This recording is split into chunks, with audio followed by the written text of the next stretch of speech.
Welcome everyone to Monday Night Xfinity here, right here on the Redline Racing Network. In the booth with you here tonight, it's the tried and tested duo. That is going to be Matty Matt and the one Jeffy Jeff. Jeff, how are you?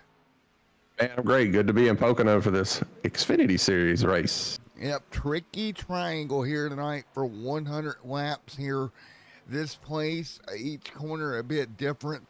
That gives it the name, the Tricky Triangle. And tonight we're going to be tricky dicky all the way around this thing all night long, taking a look down the long front straightaway. One of the longest front straightaways in NASCAR, man. It is.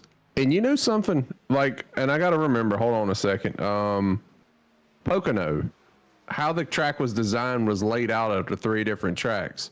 You know, I know the tunnel turn is based on Indy.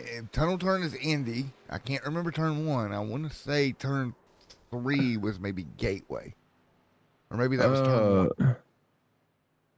Something that way it went. But right now I do know something. Lap is the top of the board there in practice. We're done with practice, which means there's only... Okay. Go ahead. Okay. Sorry, so it's Trenton Speedway is turn 1. Trenton's turn 1, Indy's turn 2, and turn 3. Milwaukee Mile. Okay, so something interesting about Trenton, New Jersey. It was an oval that had a right-hand turn in it. What? It was an oval, but it had a right-hand turn. It had a kidney bean shape to the backstretch. I did not know that. Yeah, and I only know it because we got a local modified racer here where I'm from called his name's Satch Worley. And he's the one that talked about it. Nice. Well, right now we do have Xfinity cars on track, getting ready to qualify. And here at Pocono, I think track position may be one of the more keys here tonight. Well, the track position probably is one of the bigger things because you got to qualify good. And being in the pack here, especially with these cars with not a lot of horsepower, I mean, we see it really magnified by the Cup cars and their aero package. Right. But it is really hard to pass, and everybody's fast. So the starting good and it's a whole lot easier to pass in qualifying than it is in the race or on pit road. It's a lot easier. You know what I mean? Well, take a look at the silver and black and purple machine. I love the colors of that race car, the 83 of Andrew. Boy, that is a beautiful looking denim paint scheme. It is. It's a sharp looking race car. But I had to pick. That's probably one of the favorites I've seen in quite a long time. Yeah, I like that thing. It stands out, don't it? And Venom. It's going to be easy to see. There's your Monster Energy machine, a Chris in the 10. He's going to roll down into turn 1. Brown top of the board, or rolling out as well, along with Chris Cloud, Keith Black. Rainwater there, Farland, Levi back here coming out onto the racetrack as well. So this qualifying effort, in my opinion, is big here tonight, man. Yeah, and the ideal situation is to be in the top 5, no matter what. You just right. Yeah, but this is a relatively short race, but the laps are long. And I went out just myself just a few minutes ago just to give the car a test run because I hadn't run here in a while in this car. Right. The car is extremely loose. You feel very yawed out, and that's supposed to feel normal. And the reason I went in and looked is because I seen Chris Cloud in the 10. I watched him in practice, and I'm like, man, goodness, the whole time he's yawed out in the turns. And then I go in on just the iRacing set, and I felt the same way. So I worry that you got to conserve right off the rip. It feels like you got to conserve the right rear the most right now. I mean, that's my initial impressions. Yeah, that right rear will get you here. I agree with you here. I ran here a couple of times in the Xfinity car. I actually nearly won a race here. My last attempt at a league race, really, that I had any competitive speed was right here at Pocono. And, man, again, right rear. We'll talk about it all night. Right front some, but I feel like more or less right rear. Oh, well, that's just my initial impression, and it could change. I could be wrong, or I could get some, listen to these guys and see what they're complaining about. But, yeah, it felt like when I went into the turns, like, man, this thing just wants to step out on me. But these cars have a different type of aero package than I'm used to in the Cup car, because the Cup car does not have any side aero force. Right. These cars do to some extent. So you can kind of yaw this thing out and get it sideways Yes. and still be able to recover it because it's got all that air hitting it on the side and catching it. So it's got some downforce in there. So what do you think we're gonna see here tonight? You think we're gonna see quite a bit side by side, or do you think it'll go single file? I'm worried that I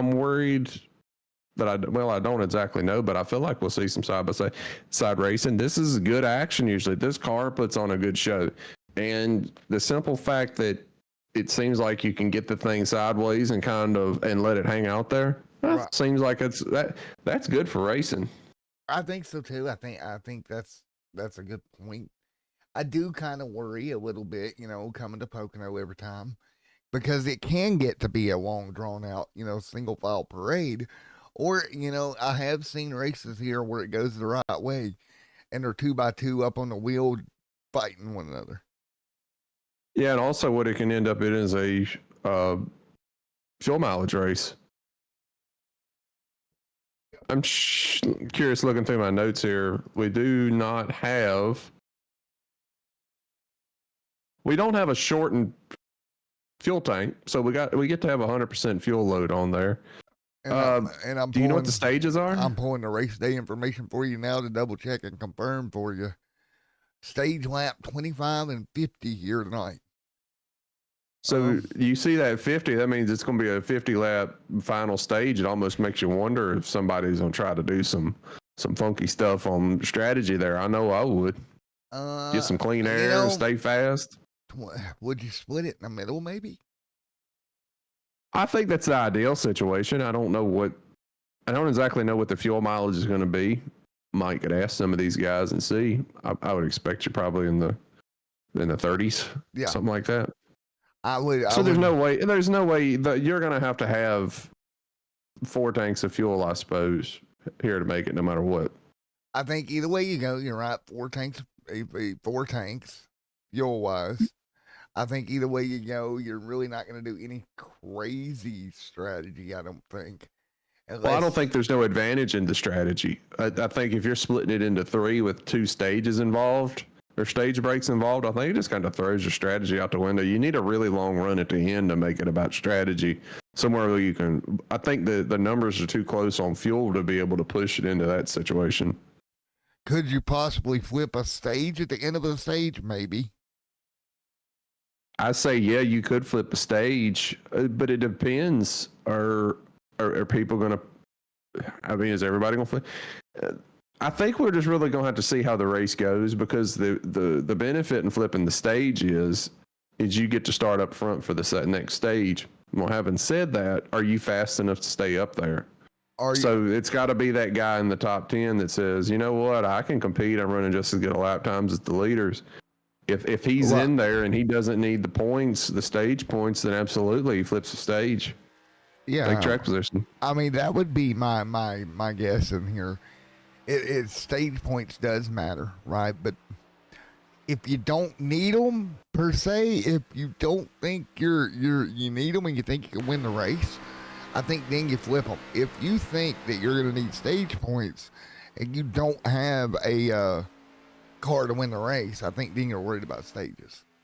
I think that's kind of where that kind of falls, in relatively speaking. One thing is for sure, if you've got if you're locked in, if you've won a race, you can do whatever you want to do. And that's the other flip side to all the coin, right? If you win a race, you're locked in. You don't have to worry about, doing something points wise as much. That's right. So that gives you some benefit there. The win is the get out of jail free card. Ryan Kendrick there having a little bit of blinking problem in qualifying. Hopefully that gets better for him to race day, or for the actual race here coming up.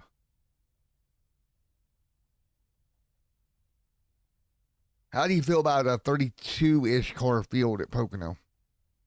I feel like it's a good number. The more, the better. I feel that way too. But I tell you what, I got some familiar faces in here. Yep. What you Yeah, got? so we know Joseph Lester. Yep. Trayton Lapovich. I hadn't seen him. I've seen him around in a while. In officials. Obviously know Chris Claude, William Kempf. Some familiar faces in here that I know. Yes, sir. There are a couple in here that I know as well. So Levi Poland.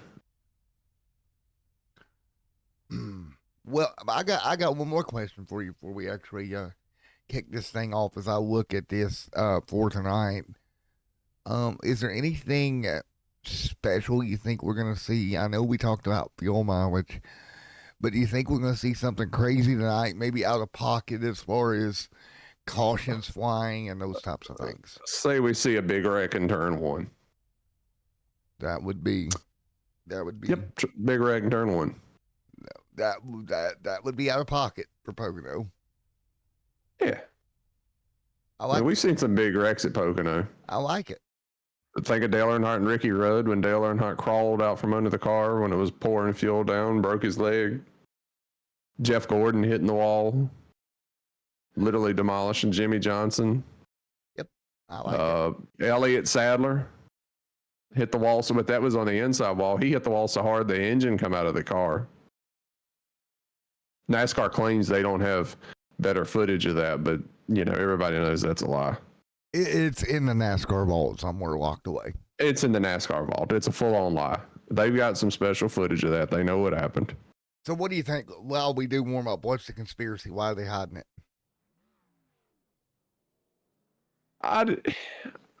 I believe from a safety standpoint, things that they made with that car were supposed to be, better and better and better. And NASCAR just feels like if we cannot show this, it works in our favor, the better. But, anybody with common sense, when they've seen the engine flying through the air, we know better. They think we're idiots. I think I think what their thought process is very simple. He should have not got out of that car, and they know it. They know it. They can't explain it, right? Yep. Yeah. You looked at the car and looked at the motor flying and everything that happened that day. Yeah. He is a lucky man to get out of that race car. Well, and you've had several at Pocono, like Davey Allison. Davey Allison's wrecked there in 93 or 92. 92 I remember what year he flipped. When he flipped down the backstretch. Same place as Elliott Sadler. There's been some violent wrecks here. Casey Kane got turned around. I think it's 92. Yeah, Casey Kane did. I remember Jimmy Johnson and Jeff Gordon both have blown brake lines going into turn 1 or brake rotors. Either one. I mean, it's a significant amount of braking here that you use, here's one thing that's different. One of the things that really hurts brakes, if they stay hot, it's one thing. It's definitely not good because they can fade. But here, the brakes have time to cool down. Yeah. So what you have is a brake that's just scorching hot. Well, then the driver lets off and they get the car up to 200 miles an hour and that brake cools down.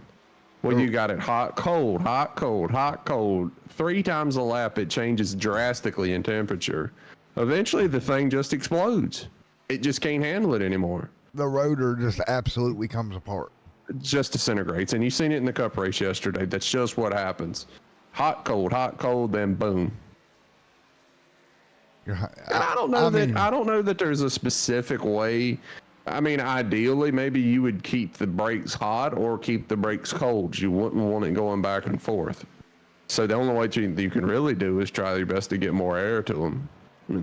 Well, I'm not gonna tell the messed up joke here, but you're hot and you're cold. You're yes and you're no. Yeah, that's what them brakes feel like. William Knopf, 4th in warm up here, with 2 minutes to go.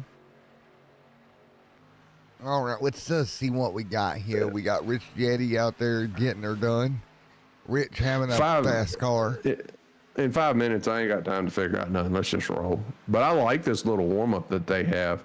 When I run this league, I was really appreciative of that warm-up. I kind of liked it. I was digging it. Yeah, it gives you a minute to kind of just Yeah. relax. Yeah, it just gives you a minute, man. Because that car will be a little bit more similar than what you've seen in practice. But as far as track temp goes, where Look at the lap times. 55.4 is kind of where we're at best laps. 55.15 or 5.1, 55.6s and 8s down inside the top 10. So we're about within a 8 or 4/10 of a second spread within the top 10 of race cars. yeah, it'd be nice to see what these things fall off like. You know, it was a little bit of I wasn't exactly planning on working the booth tonight, which I'm glad I did. No complaints there.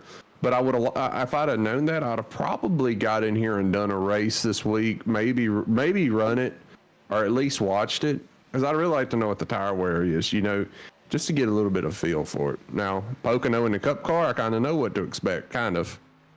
I didn't last night in the tunnel turn when I demolished it, but. Yeah, well, you see, the problem here is your producer over here kind of lost his B license. So They did, so you can't do it. I can't run the Xfinity car.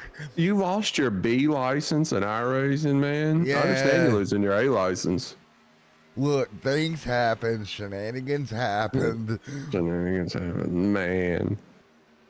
I went on a really bad short track string there, and trying to run super late models and mods, and yeah, things happen. Gosh, they're a lot of fun. Those super lates are wicked. So yeah, I got to get back up there, but nevertheless, checkered flag is out in practice. That means we're gonna grit them up. And time to grit them up. Time to go over the Pocono Mountains here tonight in the Pocono. Oh my God, Pocono Mountains 250. Let's quickly take a look at the starting lineup, shall we, if we can? If your broadcaster and producer over here can talk straight. Taking a look at where everybody lines up here tonight, you see right there on the pole, it is going to be Zach on the pole. Joseph Lester to his outside. That's going to be a pretty strong front row. Then row number 2 is Trenton Latrovich and Sullivan Jolie. Tyler back there as well, going to roll 5th. 6th going to be Ryan. 7th is going to be Jared Wishing. Mike, then Claude, and Jeremy Brown round out your top 10. What about Dennis going to roll off 11th here tonight? Then Dennis is 12th. My apologies. Alex is 11th.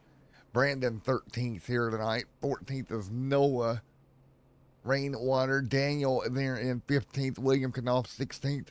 Alexandra 17th back there. Really good looking field. Chris Cloud, that's a rough start from him. 18th. Levi Poland 19th. And then Keith Black in 20th. That's also kind of a rough start for some of those guys back there. And then we'll kind of let it scroll through for you. Man, there's some guys there, in my opinion, buddy, that's got a little bit of a hill to climb. Oh. They'll be all right. And you just gotta get in here, stay clean and green, and get away with it. We're gonna get a real feel out. This is gonna go really quick. Yes, sir.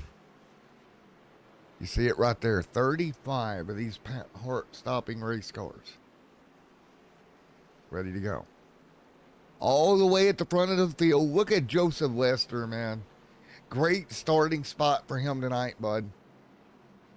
Yeah, Joseph Lester, we know him, and we've talked about him a bunch, you and I. We'll see what he can do. And again, 100 laps, 250 miles. Pocono, Pennsylvania here tonight. We'll go through the short stop here one more time before we go green through the tunnel turn. Everybody get ready, and we'll go to NASCAR's longest front straight away. Here momentarily, buddy, to get this one rolling. You know, we got a really good looking field here tonight too, man. This is a good field of cars, and this should be competitive. They got a great turnout tonight.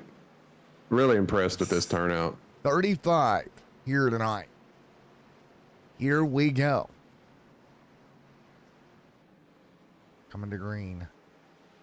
Man, look at him spread out on the front straightaway. Are you ready, buddy? Coming to green this time by. Green is out. We're racing here in Pocono. Oh, we got one car out of line before the start-finish line. I don't know if that's on purpose or something happened. The 19 car, I believe. Looks like he dropped immediately to the rear, man. He just got out of there in a hurry. He did. Oh. All right, can we make it through turn one here? Everybody gonna stay clean? And Looks like it. We got a 3 wide situation. The 74 is 3. But now they're back down to 2 wide. There, we're good. we're good, but here comes the trickiest corner on the whole opening lap. This is going to be the tunnel turn for the first time. Headed to Indy. Oh, boy. We make it safely through Indianapolis. And we head towards the Milwaukee Mile. So far, so good. Yep. Everybody looking good. The cars just look so much. They look so much fun to drive. And clear down the long straightaway once again, and everybody in good shape as they thunder down.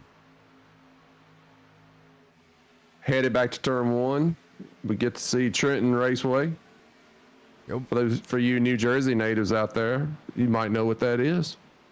Yes, sir. Taking a look way back here in the pack. Couple of cars. Tail end Charlie, but right now it's Zach continuing to lead right at the moment.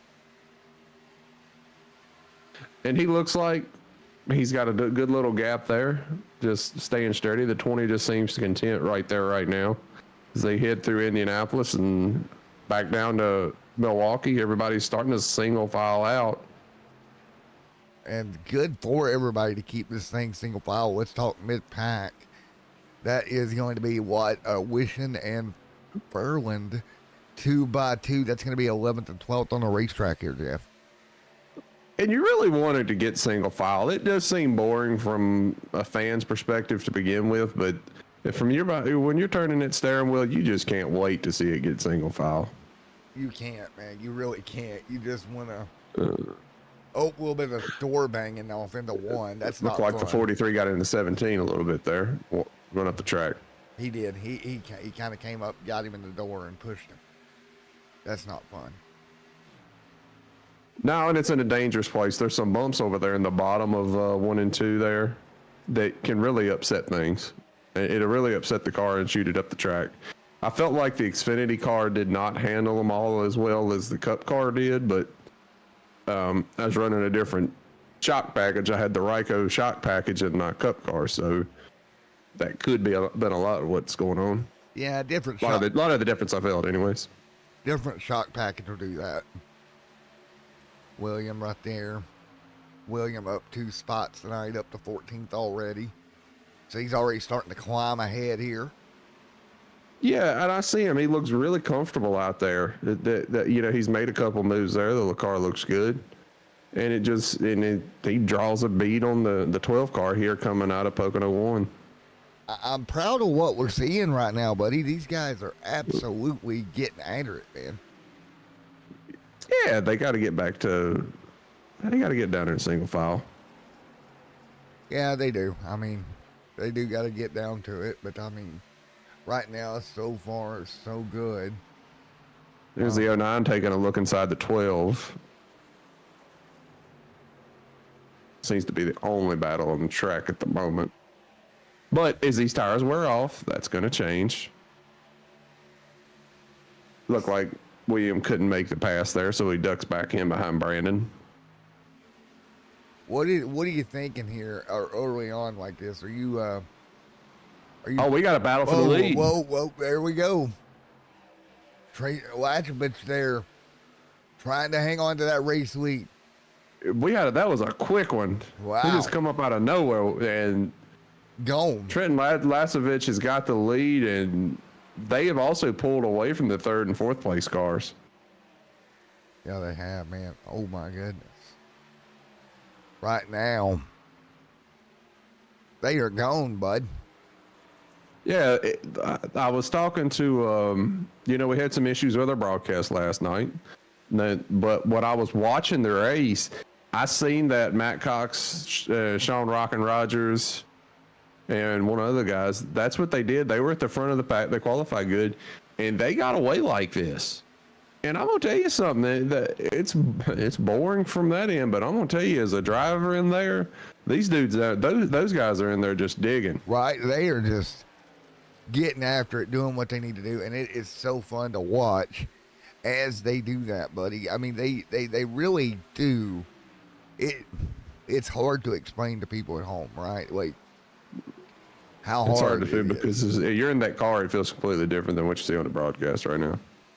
Yeah, because what you see on the broadcast is everybody just kind of limping Those- along, kind of single file, but that's not what it is. It's not what it is, and we're seeing Zach wide, look trying at to this, make a look. Mid pack, sorry about that, but it was Noah, Rainwater, Dennis, and Jared 3 wide there for just a split second.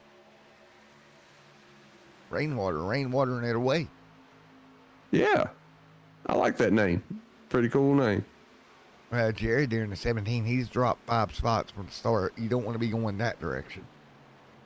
You don't want to be unless you know that you can save tires and save your car and make it up for it. So we got a stage coming up at lap 25, correct? Yes. So, I mean, we've already Nice. burned through 7 laps here tonight. Ain't that something? We were just buzzing right along here. Buzz like a bee, but The right 43 and the 26 go through turn 2. They're side by side. It looks like 43 passes 26 clean. Hey. Now the 17's gonna take a look inside of him. don't look now, but Zach's back to the back bumper of Trayton Rattribus for that race lead at the moment. Yeah, he didn't get away. I seen that. We got a bunch of racing now that these tires are starting to wear in. The temps are coming up on these tires, and from 8th and 9th on back, they are getting after this thing. Rattribus on top. Side by side, going into one. Nice job. Got both guys going to give each other plenty of room. Don't make a mistake here and take each other out, dude. I mean, that always scares me early on, man, when you got 2 fast race cars side by side. Yeah, especially turn 2 can be a little. It's a high speed turn, so you kind of just sling it in there sometimes, and you kind of dependent on it to stick on hope and a prayer. And Sometimes it don't, and he did right there. It looks like Zach Lindgren is just really getting through the tunnel turn real good. yeah, he is. He's really getting in on entry much better than Trayton Lasovich right now. But Trayton is definitely backing up the corners and getting away from him on the straights. But the draft is working good, and Zach's able to stay on his bumper. Taking a look mid-pack, there's no look back to not 8. Claudia, Jared, Dennis, Daniel. Look 10 spots up. Brockton Packard is continuing to climb up 10 spots inside the top 15. He's well on his way to a stage point if he can get just a couple more in these laps we got remaining. And that's really important. We got about 15 laps left. Yeah. Well, math tells you he's up to 10 spots in the 9 laps. I know it gets harder as you go further, but if he can make up a couple more, he's going to be in a pretty good spot. And he's doing it on the outside. That's an impressive feat. Taking a look there, Noah, Jeremy, Rainwater back here inside the top 10. Fairland and Jared side by side as they head down to turn 1 here. They get through turn 1 and 2's clean, or turn 1 rather. I'm sorry, clean. Well, we see a little contact there between the 26 and the. Excuse me, which car is that? Starting to learn on my guys. Starting to learn my car numbers here. Looks like the 2553 got close as well. Yeah, and it don't take much down there in turn 1, especially if you're near that apex. Taking a look behind him, Aaron and Nick Henson there. There's Nick. Nathan and William Knopf 2x2 with a car right to his outside. That's the 09 right now of William falling back now with Aaron able to pick up a spot. That'll be for 15. We got racing all over the racetrack, man. Yeah, and that's kind of what I felt like would happen is we got a lot of little groups of racing. Yeah, they separated out, but this is fun. This is where the drivers, they're having fun. We've had another change for the lead. Zach Lindgren has took the lead. Joseph Lester's jumped up to second. Trayson Lapovich back to third. Yeah, and continuing to fall back here with 11 laps in. Zach snuck by him while we were looking at the battle mid-pack with 0.2 of a second now up front with Zach continuing to hang on. I am happy with what we're seeing right now, man. I tell you what, I think Latchabit's got more, though. He is not letting these top two get away. No, he's not. And he may be just kind of pacing it. You think that's the deal we're dealing with here? Well, sometimes you got to. Sometimes you just got to run your own race. With Zach continuing to lead, Joseph Lester behind him, Trenton Latchabich, and then Tyler D. Sullivan there, and Ryan. Now your top six. Take a look at Jared Wishand and Mr. Claude Ferland back into 10th here. Daniel, and then, of course, Dennis in 12th. That's the battle right around the stages. I'm trying to keep an eye out front as well, just in case, because that gap is about the same at 1.9, now 2/10. Man, we got them battling all over the racetrack, buddy. Yeah, I'm trying to switch around and looking around all over the place. William Knopf, Aaron Mack. That's 15th and 16th. Happy with what they're doing here mid-pack as well. Again, that is going to be 13 laps complete that time. That puts us within that window. They can make it on fuel here in stage one. I don't see anybody, pitting right now, but they could flip the stage like we talked pre-race. If I'm going to flip the stage, I'm going to have a fast race car, and I'm going to have a lot of confidence in that car to be able to go. I'm running 10th. Right. I think I can flip this stage when they come in. I'm going to pit a lap short. Now, here's the thing with flipping the stage here at Pocono. It is an extremely long lap time. These are 55-second laps. So if you jump in, you got plenty of time to go in, 4 tires, fuel, and get back out before you get lapped. That's the difference here, much like at a road course. People have always compared things that happen here to a road course, and it's really because of its size and speed. It's a huge track. This is a long racetrack, but it has some slow sections. Daytona and Talladega are great big tracks, but they're constantly at 200 miles an hour around there. This track definitely widens out the time, and it gives you time to get in there, 4 tires, fuel, get right back out. So flipping the stage is a real possibility. Yes, it is. And we change. Look at that. Zach going to take it back away from Joseph. Joseph going to try to cross him. Man, this has been a good race for the lead. These guys are having fun. How many times are we going to say we changed tonight? Because they're still 2 by 2 up front. These two cars getting after it right now. And don't look too fast. Trayden Lapovich and Tyler DiVinazzo. Vinazzo, I can't pronounce his last. We're just going to call him Tyler D. We're going to say they've joined the battle here. We got problems mid-pack. They're scrambling down the front straightaway. They stay green.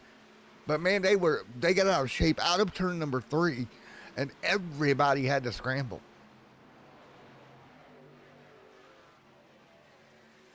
Looks like everybody got through it unscathed. It should have been a lot worse than what it was, my man. Top 4, though, they are tight right now. Take a look at this. 4 cars under the proverbial tent. Right now down the short chute headed for 3. When you wreck at Pocono, you got a lot of room. Got a lot of room to keep sliding in. Latchabit's holding on to 3rd, but look at this, man. Top 4 just right there together.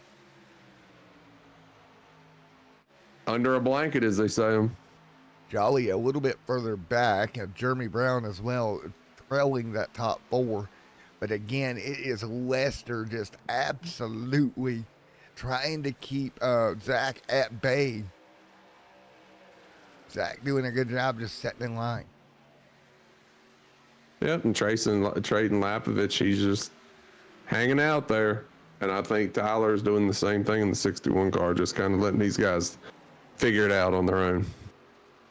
Lester out of Damascus, Virginia, right here.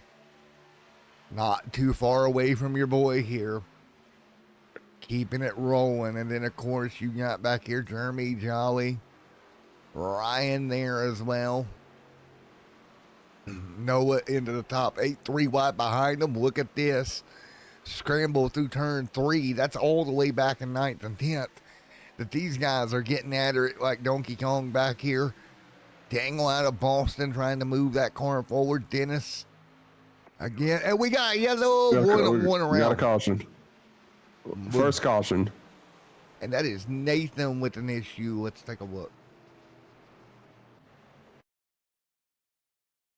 Take a look at what happened to Nathan here. Well, up the racetrack, gets in the wall, comes down, gets clipped. Around he goes. He misses the tire barrier. That could have been a lot worse. But Nathan slides to a halt on the bottom of the racetrack. It looks like he just got close to the wall, and when he hit the wall and come down, it's luckily he didn't really get anybody else involved. I mean, there was some contact, but albeit brief. Okay, do you do you go to pit road here? I tell you what, I don't know. That the real issue here is the thing issue. That didn't make no sense. The real issue here is you've only got 4 sets of tires. Yes. So I can see you doing whichever one you want to do. Well, if you go don't want to burn up all your tires. Right. So if you go in here, that leaves you with 3 sets, right? There's no way that you can come back in at 25 and put a new set on. No, I feel like the smart move here is to stay out and split the stage, split the tire sets up 25 laps each, especially when you're going to have a caution at 25 and 50. I think you'd be crazy to put tires on right here. Because that's 2 sets right there. That's correct. Yep. So you basically have 2 sets to play with. You really don't have no room with the sets in this one. I actually love how the tire limit's staggered for this race. Props to Chris for that one. Well, I'm over here burning my broadcaster producer brain, just thinking. You're right. You're burning your calculator up, ain't you? But what's that? That's 4 on pit road, right? Is the way that works. So. No, it's 4 total. So they've got 1 on the car and 3 in the box. Okay, so 3 because if it was 4 on pit road, it would change things. Right. If I had a 4 set, or if I had, that would be 5 sets total. I'd be on pit road right here. Yeah. Especially because you like to know what that tire wear is like early. Here we go. Let's see. I'd be shocked if anybody pits. At least contenders. You're making a mistake if you pit here, just by math, and most everybody's staying out. Yeah, everybody. Well, there was one car there dove out, but he was like, nope. No, he knew better. Brandon gonna bring it down pit road. So that's the 12 car. I'm gonna keep an eye on him, see if he puts a set on the car. I am gonna look at that because we can see if he puts a set on. That's right. Looks like he's headed to his pits, and makes a mistake there, and he gets to his stall. And yep, there he goes. The right side's up. We're gonna put 4 tires on it. And we got a couple more. There's Richard on pit road, Nathan on pit road. And so the only way it can work out for him is to have some long green flag runs, which it's going to have to come in that final stage. So he has to flip the stage now, right? Because he can't come back in, because if he does, he's committed to staying out, correct? At the end of the stage. Somewhat, yeah. He's going to have to restart at the rear and just limp around here. But again, you're going to have to run these couple laps here and not wear your tires. So that way, when you do flip the stage and you're up front, you can compete. What's the play here? Do you hope these tires get you stage points? I think you're looking for track position in stage 2. That's what he's looking for. Well, right now he's setting 26th, right? Or either he made a mistake, one or the other. So he's setting 26th. Here's my calculator brain. When we go green, there's going to be less than 5 to go in stage. He's going to be quicker than everyone else, right? But you're talking about 15, 16 spots to get into a stage spot. I don't see it. Yeah, it's ain't a 15-car field, so yeah, it's going to be tough. I mean, he's restarting 26th. 10 spots, 16th. That still puts him, 6 spots out of stage. Yeah, and I'm looking at the drop-off. We're seeing about a second drop off, and I'm looking at the 15 lap averages. They get down in the 56s. So in the mid 50s. Yeah. I mean, So he's going to be faster, but that can also get you in trouble. well, he's going to be faster, but he doesn't need to be faster. He needs to just limp it around and then take the stage flip here in 5 laps. Or there's a part that we're missing. Does he hope the yellow flag flies pretty much immediately? Puts us back under yellow. What he does, if that happens, it's a smile on his face. Because now you're riding around at pace speed with a brand new set of tires. Right. You flip the stage, and it's right back to like you hit it at stage, basically. And let me add this. We're restarting at Pocono. There is a high probability of a wreck happening. Man, that may be the play to get him some spots here. And on top of that, these are worn out tires or half worn tires. These guys have got 15 green flag laps on them. Yeah. They couldn't pit because of the tire limit. Now that, like I said, again, if you had the extra tires, you would pit right here. There's no doubt about it. So these cars could be a little bit of a handful here coming back to the green. The first car. Just watch turn 1 and we'll see. Yep, Brandon there, the first car really with a new set of shoes on that race car. That puts him... Forney, Mr. Feelgoods. Yep, that puts him at 2 sets on pit wall, basically. That's right. Here we go. Calculator burned up. We're ready to go. I'm glad I'm not crew chief in Pocono. I don't want a crew chief here, man. That's not my day job. Here we go. Coming to green. Green flag will fly. Lap 21. Lap yellow number 1 in the books. Let's go. And Joseph Lester gets away quick. He's able to sweep right and take the lead here. See if we get through turn 1. I am curious. What does turn 1 look like for Brandon here? I mean, he's back here in the Hornet's Nest. He's picking up a few spots, but he can't really get through.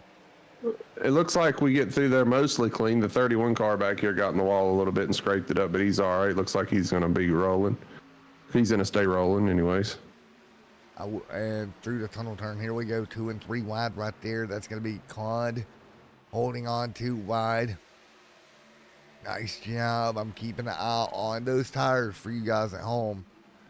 At the end of lap 1, what can he do? I think he's just riding around, quite frankly. I think he's still... I would. Which car number was that? That is going to be Brandon Mito. He's going to be in the 12 car right now, 23rd. He's up 2 spots from the restart. Yeah, that's a smart move if he's going to try to flip it. Just save those tires so that when the stage does flip back to his favor and puts him up front. I mean, if he could get a yellow like right now, he'd be smiling like a meal eating briars. Yeah, like me eating Thanksgiving dinner with plenty of stuffing. You a stuffing guy too? I like my stuffing. Yep. I like my stuffing with gravy. Yep. 2 by 2 into the tunnel here. That's going to be around 7th, 8th. Ooh. Whoa, that's about the yellow he was looking for. Yeah, just about was. A lot of checking up through there, and that tunnel turn's real tricky. Into turn 3, 2 by 2. Big send on the bottom. Hello. To the left rear quarter panel, now to the door. They're going to drag race down the front. No change at the lead, but the action's right here. Up 7th, 8th, 9th, 10th, all around that stage point going at it. Dennis on the outside looking in. I'll give you a quick update here. Give you an idea where he's at, Brandon. 22nd. He's just riding.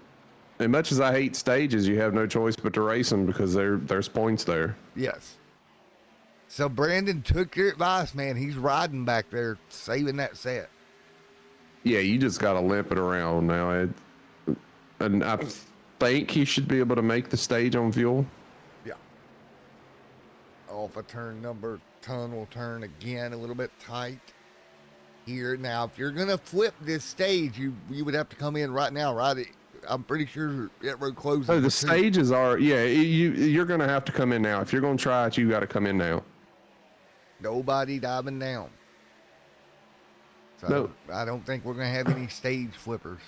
Hey, he closed pit road entrance right there, so I don't know if... Yep, that was 2 to go in the stage, so he closed it. So there you have it. They would. So he closed it right when the leader got to the start finish line. I would have probably just run these laps and then done that, but you know, you're trying to make a call from the race car when you normally gotta, in real life, you got a crew chief sitting on the box making sure it's the decision, you know? Yeah, You gotta. I'm surprised nobody came down to flip it. I'm a little bit surprised at that. All right, right now we should be coming to 1 to go in the stage this time. By two. The battle's still around 10th. That's Jared, that's Daniel, that's Claudia there as well, down through here, crossing the stripe. Aaron, this should be 1 to go in the stage right here. Now, who's going to get the final stage point? That's the next battle we got to look at. Well, right now, Claude Fairland's got it. Jared Wilson and Daniel Monaam next to him definitely is battling for the same thing. Yeah, if you're inside the top 10, don't wreck the car. Get back here with stage point. If you're outside the top 10, back in one piece. Yeah, if you're outside, if you're Daniel, try to go get one more spot. Can't say it enough. Bring it back in one piece. Get through this stage. Oh, Dangle got a piece of the wall there. Chunky. Oh, he's all over Claude. Look at this. Final stage point. Here we go into 3. He'll back out of it. Coming to the green and white checkered battle for 5th right now. Coming to the start-finish line, Tyler. And there we go. Stage is there's out. the stage. And it's going to be Joseph Lester winning the stage. And I think we got Calamity back here off of 3 as well, coming to the end of stage. All right, folks, we're going to do our quick thank our partners. And when we come back, we'll have stage pit stops and more information. We'll be right back here in the Pocono Mountains 250.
All right, update from Pocono. To our point, what we thought was going to happen. Guess what happened, buddy? Our man there that did the flippity, he stayed out. So did Richard and Alexandra. Those were 3 cars that did the flip. Yep, they kind of made their bed. Now they got to lay in it.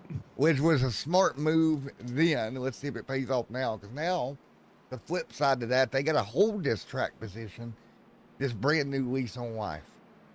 And if they do, you'll see a lot more of this come lap 48. Yep. 46, 47. If they don't, we'll see the same thing. Yeah. They just want to pay attention and not do that. I mean, it was a good strategy by Brandon. He's up 12 spots from where he started. Take a look at somebody like Alexander. He's up 14, and Richard is up 25 from where he started.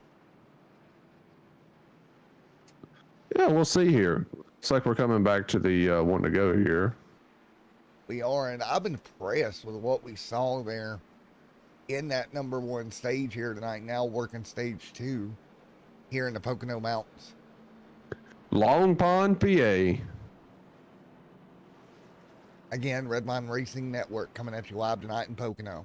Again, I apologize for me as your producer to this league. I apologize for last night. We had a kerfuffle there with the Sunday night broadcast. It is not going to happen again. But man, it was a heck of cluster foxtrot. Yeah, it was bad. It was a cluster foxtrot. That's what I like to call it.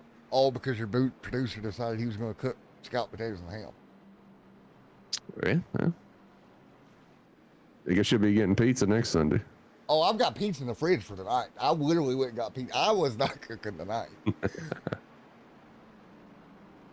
I'm just don't blame I'm me. just very thankful it went the way it went, man. Yeah, absolutely. Totally agree. That could have been very bad. 100%. Folks, make sure you have a fire extinguisher in your kitchen. Period. I have 2. Trust me, you may not never need it, but the day comes you do, and you don't have it, you're going to be like me, like, oh boy.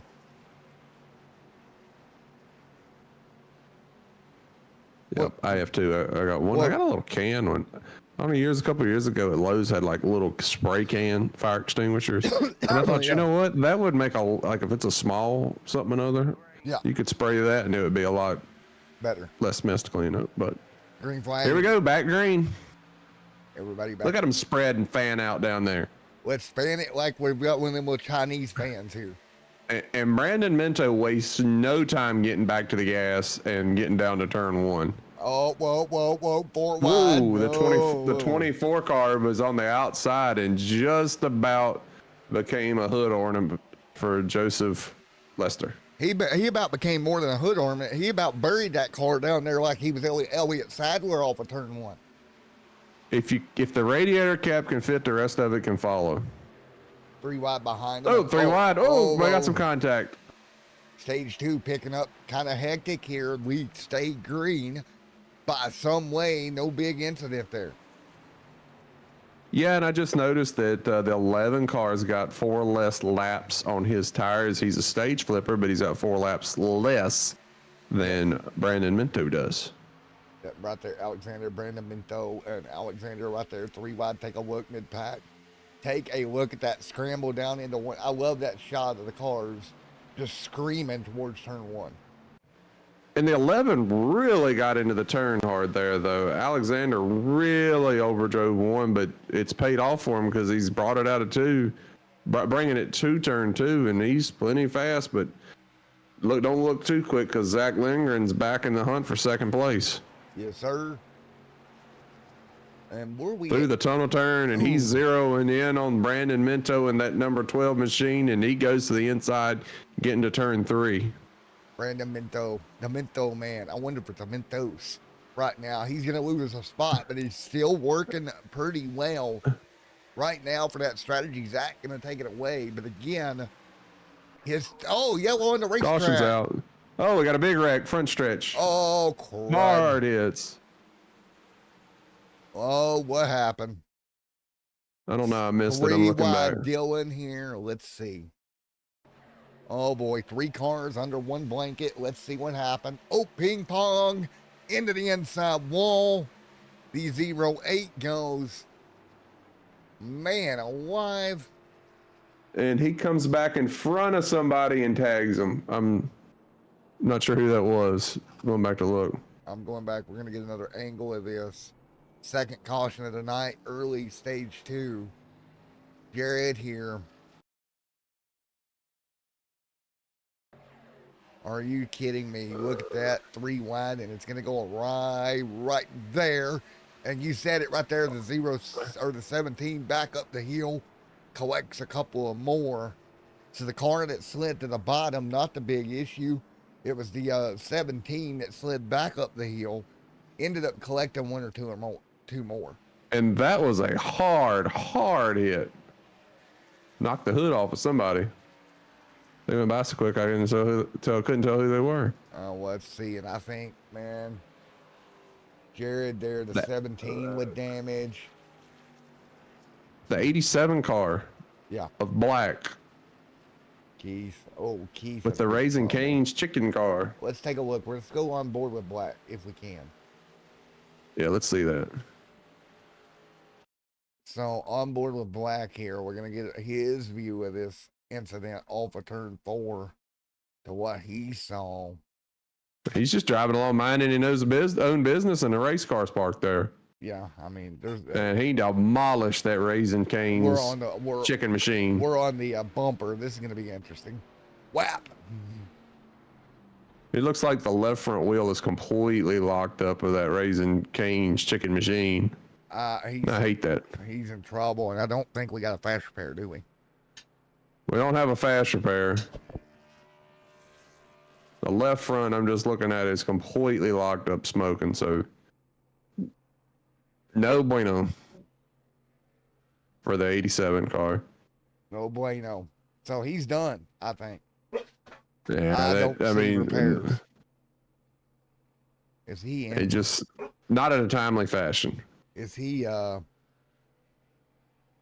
looking to see if I can find him here. There he is. I'm gonna speak to him here for a moment. Man, that's unfortunate. I'd love to know. Hey Keith, Matt, and Jeff in the booth, you got a copy on us? Yep. How bad is it, man? It's done. Done. Talk to us. What off of 3 there? Just he was right in front of you. Yeah, just the rest of the car's parted, and he was right there. I was hard on the brakes, and nothing I could do. Alrighty, man. He's just driving along, minding your own business, and a race car was parked there, man. I hate to see that for you. Yep, pretty much. Did you at least? hey, did you at least scream over the radio? You can't park there. Yep. I should have. Well, while we got you, you want to give a shout out to anybody, man? Race cut short, but you never know. Yeah, just all the guys on PCR, JR for putting together a good car. Yep, it looked good. Well, yeah, man, we hate your bad luck. We'll check on you next week, I guess. Alrighty, cool, man. Sounds good. I'm gonna let you go. Yep. Sounds good. Sorry, bud. You surprised him with that one, didn't you? Yeah, I did. I still got some broadcast tricks up my sleeve every now and then. Yeah, because you'd have gotten me, you would have probably had to bleep a whole bunch of it. Yeah. I had my finger on the button. All right. I got the little bleepy on a Stream Deck. Let's just put it that way. So I had my finger hovering over it, like. Yeah, you take a risk at it, don't you? Yep. I'll try it, but you know. You know what? Because he was calm and cool, he's going to be one of my favorite guys to watch going in from here on out. What was his name? No, his last name was Black. Yeah. What was he? I like that. I like that guy. Yeah. So, folks at home, that's why we normally don't do post-race crash or post-crash interviews. It's because it's risky. But yeah, it was risky. But you know, might as well give it a go. Sometimes. Mama didn't raise no beep. If something happens, I go. It's on me, Matt. Oh yeah, it's his channel that'll get in trouble. Yeah, right, not mine. We could put all kinds of stuff on here. He's probably watching the stream like, what in the world? We just go rogue. But Be again, funny if I could. Be funny if I could turn his camera on in his work computer. yeah, no, right. Matt, we listen. You listen to you. We love you. All right, again, thank you to everybody. Thank you to Black Magic for being on board. Team Watson race setups. I know Matt runs Team Watson. I do every now and then as well, with a couple of more that I have in the rotation mix. Because we all know setups can get expensive, man. Setups can get expensive, and you know, I've run Ryko sets, but I also, for the most part, but I've also run some McKinney sets at TWRS. Both have been good to me. The guys over at Kenny has always been good to me, but the guys over at Ryko are good to me as well. But here, we're sponsored by TWRS, so I'm not supposed to mention them. Scratch that. Yeah, the other ones don't exist right now. Allegedly. Yeah. Allegedly. Jack up front, ready to go. We're going to get this restart with 15 to go in stage number 2. Again, we got got that 50 lap run at the end as well. One thing about TWRS, if you getting into this and you don't really know what you're doing, you get into one, there's a lot of good support over there as we get ready to go green here. Somebody's always in the Discord over there to help you out. There we go, 3 wide into turn 1. Everybody ready to go. Right now down into 1. They'll scramble for turn 1. It is a scramble. That's just how this track goes, because it's just crazy once you fan out like that. It's crazy fast too. You know what I mean? That's right. Even on these cars, being lower horsepower.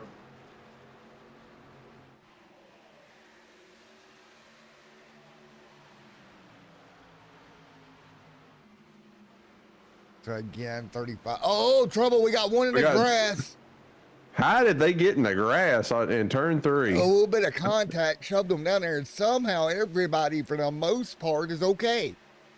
How about that? They got through it. That could have been a lot Can't worse. believe it. But they're losing a ton of track position, but they got through it. Yes. All right. Now, let's see. Where's our guy, Brandon Minto? He slipped back to 5th place, but that's okay because that caution helped him out. He's just got to hold it in there for 10 more laps. Yeah. I mean, what a gain for Brando. Yeah, not a bad game. And if I'm looking at that, as another driver, I am seeing that. Well, right. I really see. Who was the other car that done that deal? Alex. Let me grab him here. Alex here. Where is that? 15th right now. Yeah, he's dropped pretty bad, but just paying attention here. I mean, but is he though? He's 15th. I mean, it's better than where he was. Yeah, I'm not really sure where Brandon Minto was running before he decided to come in and pit. So Alex restarted from that pit stop 26th. Brandon restarted 25th. So then the yellow comes out for the stage. Now Alex is 15th. That's a 10-spot gain. And of course, Brandon comes out the best right now in 5th. Well, what you want to do is make it to this end of this stage right here and have a net positive. So, yeah, he restarted in 26, but where was he before he pit to fall to 26? That's where your net positive is going to come out from. And he's still in 5th place, so he's holding on. He is holding on square in Chevy, like a square body Chevy right now. 39 on the board. Yeah, and it looks like the cars he's around just kind of, they want to run double file for some reason, so he's going to say, okay, well, that's fine. Y'all, you can't pass if everybody's too wide. They're just going to push him on through. Well, 39 this time by. And again, Pocono Mountains 250 right here with 38 complete. Again, we come to lap 50 as the stage. That'll be halfway, and boy, the strategy pick up from there. Yeah, I'm kind of curious if there's anything you can do strategy-wise. Brandon's now falling back to 7th, around 8th here. That's still a pretty positive movement. It is. One thing's for sure in that final stage, unless we have a caution, we should have a green flag pit stop, and that's when things get really interesting. Yes, for sure. I mean, that green flag stop here at Poconos are 3 wide. Latchabist out front. And then Zach right there behind him with Joseph in line. Everybody's just kind of settled in and riding right now. They're riding the pony down the back straightaway, headed for the tunnel third. 3 wide. Guys, you got to get single file. That's Brandon, Brockton, and Claude. They're around 9th, 10th. They do get back single file. If I ain't mistaken, old Trayton Lapsovich, he actually races in the ARCA series. Yeah, he does. Yeah. So maybe that real life experience helping him out here a little bit. Yeah, he runs for the Venturini Motorsports. Look how spread apart they are. Aaron, Mack, Daniel, and Nick Hanson. If I'm not mistaken, do we not go to Atlanta next week?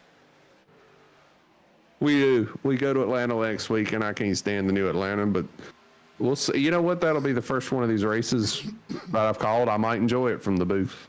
Oh, you're going to enjoy it from the booth. You're going to hate it in the race car. Oh, I hate it in a race car.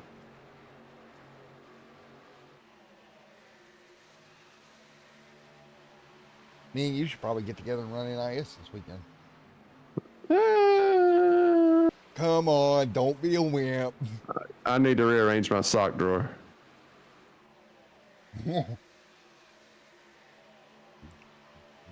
Yeah, I didn't even run the SOF race tonight, so I just got a report back from my teammates that see where they all finished tonight. There we go. Trayton continuing to lead. In other news, I had the Gen 4 this week in Bristol. That'll be interesting. That ought to be fun. I bet that thing screamed constantly. 2x2 behind him. Matter of fact, I'm going to try to squeeze a race in after the show, to be honest. I'm going to squeeze into bed. I got the yawns. You got the yawns. Look at the tunnel turn. Nice job. Of course, I think later on this week, Jeff, I'm going to see if you're able to come make an appearance over on my channel. What you got cooking? What I got cooking is some Arky. Oh, what night is that? Tuesday night. Tomorrow night. I'll see what I got going on. I've got a practice session for my league tomorrow night, so I'll see if I can. I don't know. You never know. I might can make a couple lap appearances with you. There we go. That's the beauty of working remotely. I can pop in and pop out. Be like, yeah, hi guys, bye guys. Yeah, we got a practice session for our league, and I hadn't run a lot this week, so it's been nice. My wife was off last week, so I was off a few extra days. We didn't do a whole lot. There we go. Brockton and William, there's same traffic over here, actually, believe it or not. We got some action back around 10th place. Here we go, 2 wide, 3 wide, squeeze in the middle, squeeze in the popcorn. Here we go, trying to pop the popcorn in the microwave. They'll make it work. Okay, I'm becoming Matt Mettler with my references. Oh, God, that's disturbing.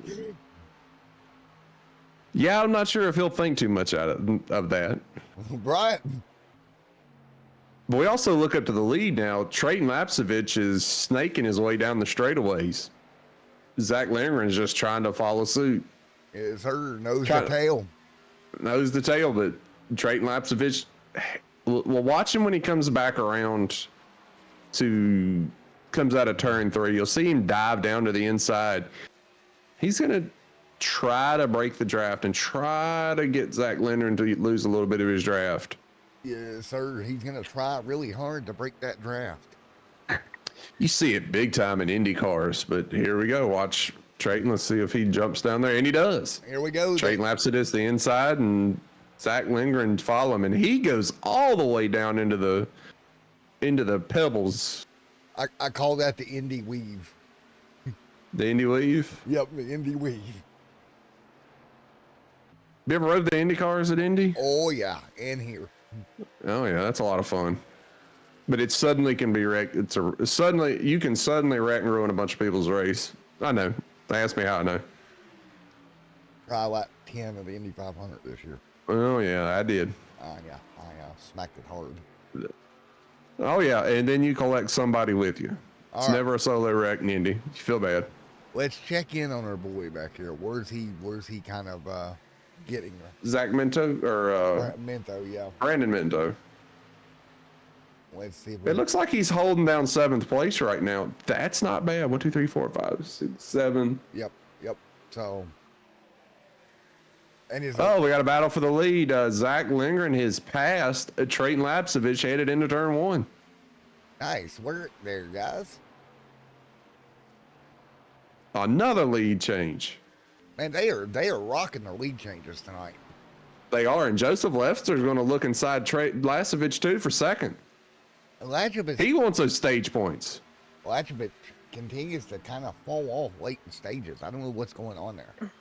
We're 5 laps from the stage, and Trayton Lapsovich is hammers in positions all of a sudden. And track, I don't know if he's got something going on, if he got into the wall or whatnot, but Zach Lindgren has left. 2 wide behind him as well. Taking a look at the Packard just checking in. All of a sudden, Zach Lindgren is headed Atlanta. He's just broke away from everybody. Don't look now, but we got a kerfluffle around 10th, buddy. Packard there trying to hold over to P10, and Jeremy going to say, nope, I'm going to take it away, and you're not getting it back. Packard actually way down to the bottom lets him go. So we're getting into that stage of the race where we can talk about chaos and insanity. So what you're gonna see now? I'm gonna watch pit road. Let's just see if anybody decides to jump on pit road here. Who does? So we should see in the next 2 laps. I'm gonna watch on pit road, and I'll let you know if I see anybody. 10-4, here we go. This is the fun part. See if we see any flippers. And we're not talking about the dolphin flipper. We're talking about stage flippers. Yep, we got a car on pit road.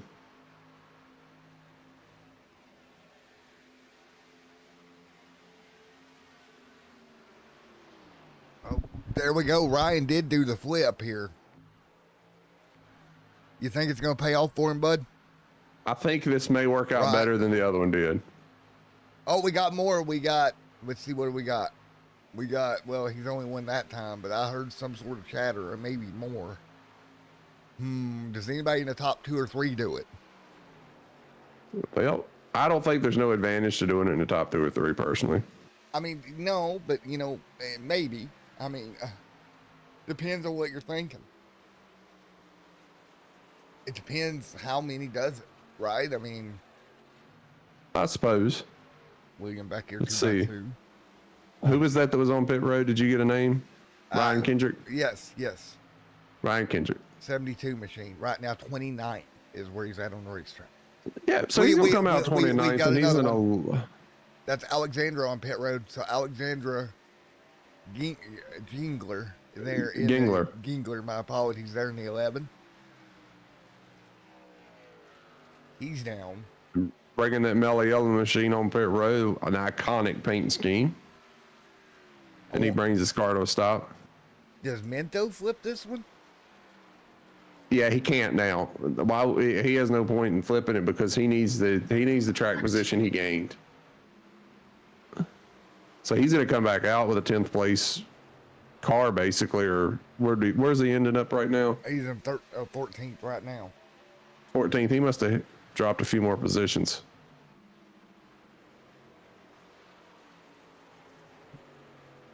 So right now P14, so he's slid back. Yeah, those tires may be screaming right about now. They're saying, that's all she's got, Captain. That's all she's got. That's all we can do, Captain. That's all we can do. Well, I don't know what accent I just come up with. Yeah, I have no idea. I don't speak that, but we'll roll with it. Yes, sir. All right, pit lane should be closed actually right now. It should have been closed that time by, I would think. It has. Okay, so that's it for pit road flippers. Zach Lindgren says he doesn't care if pit road's closed because he is headed for a stage win right here. Yeah. He has got that 85 machine dialed in, and he is just hanging it around the bottom, coming to a white flag in the stage. And here we go. White flag that time by 50-100 complete. I'm going to tell you something. Joseph Lester and Trayton Lasovich better be paying attention right now, because that 85 in this longer run has just absolutely come to life. And this is our possible last caution. We've seen a lot of green flag racing, so there's no guarantee in this final stage that they're going to get another crack at this thing. I mean, that car is fast. Yes, sir. He don't even have to snake. Joseph there as well. Zach Lindgren has just absolutely just gapped these guys. Zach. He sails it off into turn 3 one more time, and he'll be seeing that stage checker coming up, and those extra bonus points carried into the playoffs. And there it is. There's the stage break. Nice job.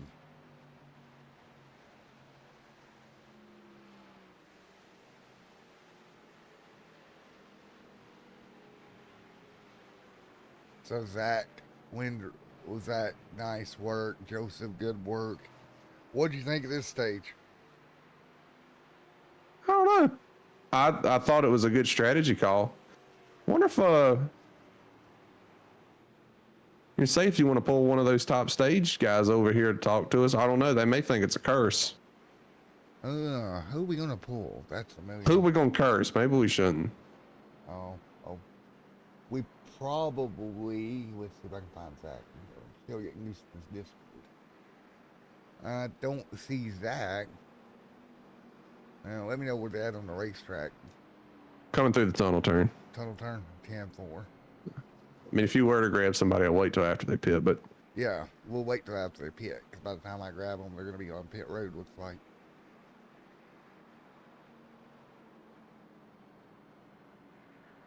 So I am checking really quick while we get to pit road here. Let's talk about where we're at here in the season with 51 in this race. Again, this season's been wild. With winners and different winners, everything like that. What do you think we're gonna see? Do we see a new winner tonight? well, now, I'll be honest with you. This is my first broadcast of the league, so I'm kind of learning as we go, and I don't know the answer to that one. So really quickly, I'm gonna give the list. You ready?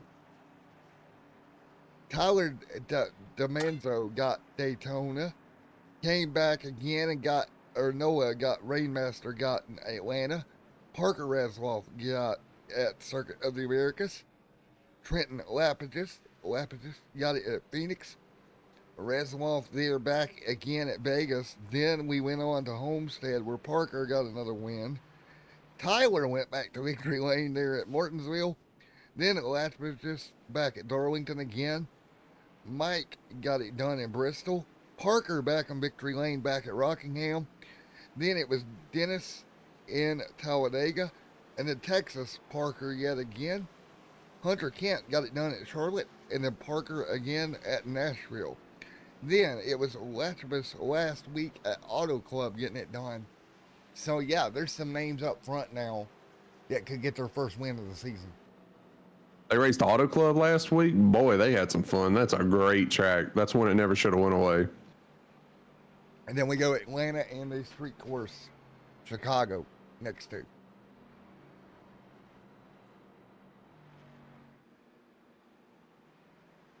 I'll be the oddball in this. I don't mind the Atlanta street course.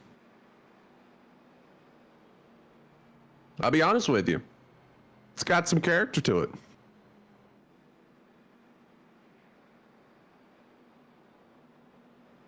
Are you there? Yes, sir. Can you hear me? Oh, yeah, I got you. Yeah, I was saying I like the Chicago street course. I ain't going to say that it's great for real life, but I enjoy that racetrack. Ever raced it? I have a little bit.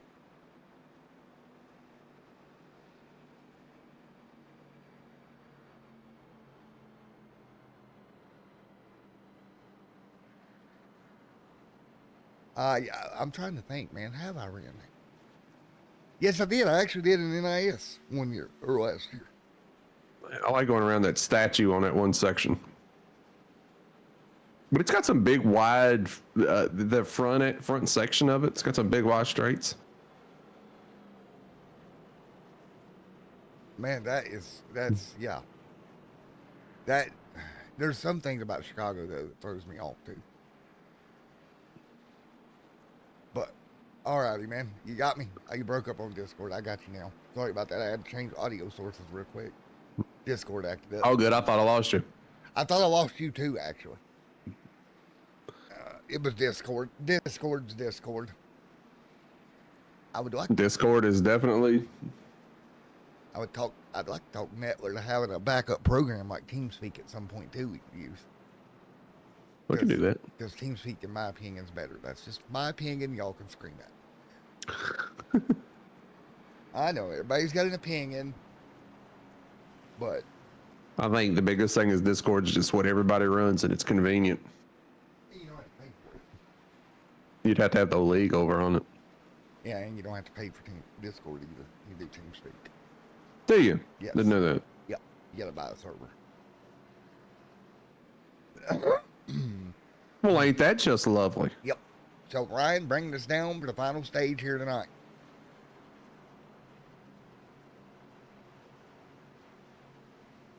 Ryan Kendrick, our top positioned flipper.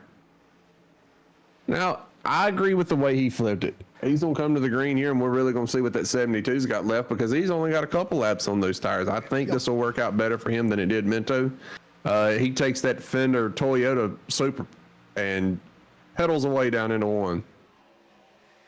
There we go, Jeremy, William, Nathan there as well. Alex. Right there. Joseph Lester full sends it on the outside trying to get to his bumper, though. Boy, he's sent it 10 miles deep.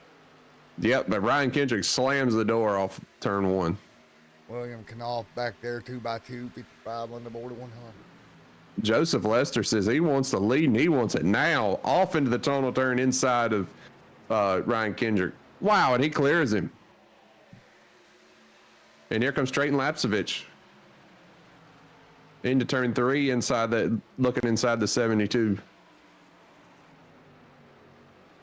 Yes. And look no further, but you'll see.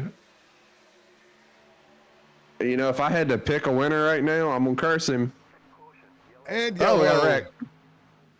Caution out. Oh, no, disaster. We got a car backwards on the front stretch. Not sure who it is here. We had one backwards. Caution out yet again. You can't park there. Nope, you can't. Well, you can, but it brings out a caution. Yeah, I can't park there. That would be the 25. And he makes light contact with the inside ball. Damn. At least he's okay. At least he's okay. But you can't park there. No, you can't park there, but he's okay. Dennis Mickelson, you can't park there.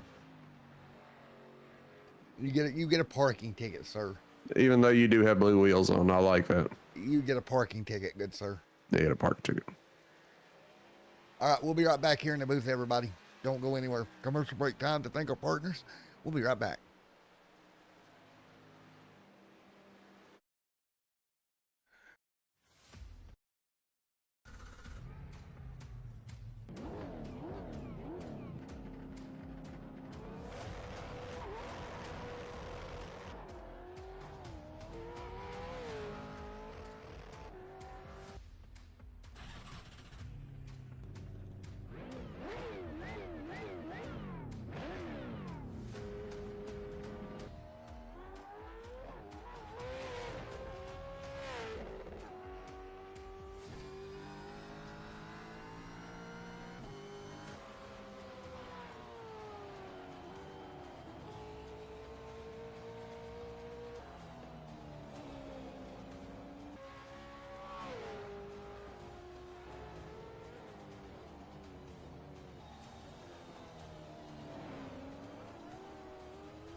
Well, I wonder if anybody.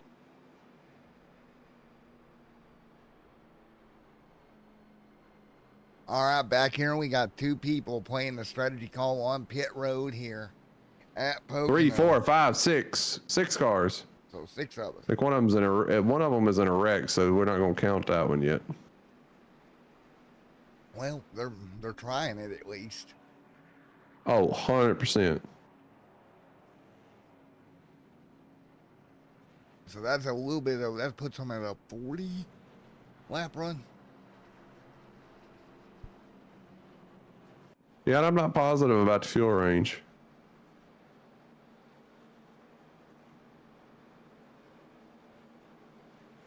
But that's exactly what you got to do. You got to get out there and shut that thing off, and Keep doing what you're doing, yeah. Joseph. I'm just trying to looking through these guys, see if anybody had any tires left. But I think everybody did feel lonely. 63 to 8. All that's going to do is just give you fuel mileage. I mean, is it worth it here right now to get fuel mileage? Well, I don't know. Here's the thing. What if we have a couple more cautions and it puts you close? You get me close, I'll get you there. Yep, that's right. Wheels are. You know, Brockton Packard here, he's one of the first cars at pit just for fuel only. And I mean, he's got a couple extra laps in the tank. I don't know what our fuel window is. It's going to be close. It's going to be really close. I think it depends on how many yellows we get here. I think without yellows, you're not making it. With them, maybe. Possibly so, but if you think about this, if it's a guy running 15th or so, that the win's all that matters to him, why not? Why not? Try it, see if it goes your way. I mean, you might need a little bit of help to get there. They're back on pit road now. They're going to top off one more time. 63 to 8, 62, all on pit road here. So it's the whole pit, come back down pit again. They must be close. And you're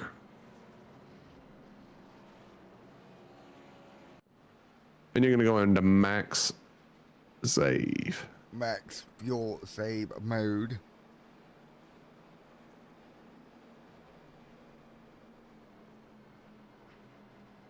$58 on the board. Oh boy. I like the plan. I like it. That's exactly what I would have done. But it always don't work out for me. Just because I do it don't mean it works, I suppose. I have done it. It never worked for me, but you know. Never. It's never worked for me. Not in a win, anyways. It's okay. And he's shutting the car off. That tells me they're really close. Oh yeah. If you're shutting the car off, you're close. Max save. You're hoping to get another yellow, shut the car off, and coast. Yeah, you're hoping to get a yellow, probably one really quick. And the reason why you want it really quick and not later on is because you want to make the decision hard for the leaders. But for you, you'd like to get 2 laps in here and pit again. And that's going to buy you a lot of time. Because you can hit it with fuel again, and the leaders will say, well, I ain't got no laps on my tires. There's no way I can pit now. And they're going to be too distracted with what's going on in front of them and not behind them. So double file. Let's go to green. Here we go. Caution. Oh, what a wreck. Caution front straightaway. Oh, I seen a car airborne. What in the world? Let's take a look. Well, fuel save mode. Oh, yeah. Let's take a look. Coming to green. Which car was that? I'm back here looking, trying to figure out who all got in it. One car around. I say the 10 car. Chris Claude is one of them. Yeah, right there, the 17s and bomb. Taking a look. What a...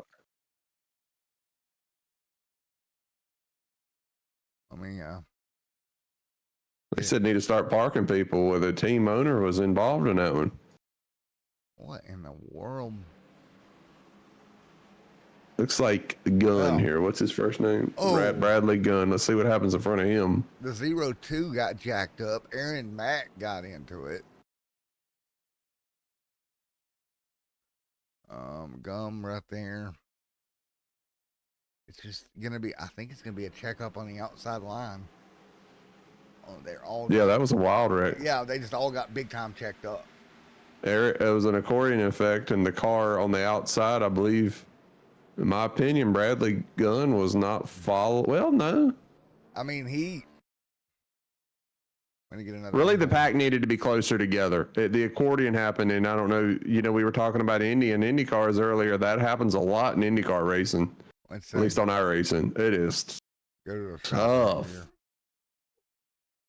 Let's go to the chopper view here. Because they were all just kind of. Look at the 0-2 of Bradley Gunn. Yeah, that's what we got here. And he's going to. They were spaced out. And then all of a sudden, big checkup started with the 17. And it came back to them. Disaster. Man. So what that does do, though, think about this. More fuel savings. More fuel savings, so you can guarantee the 62, 63, and 8 will be on pit road here again just to stab it with fuel one more time. And Lester down pit road. Yep. Here we go.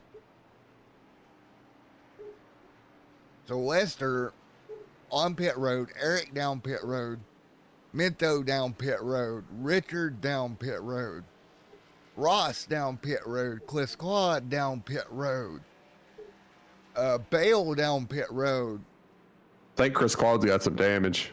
I mean, we got a ton of race cars near about a quarter of the field coming down this time.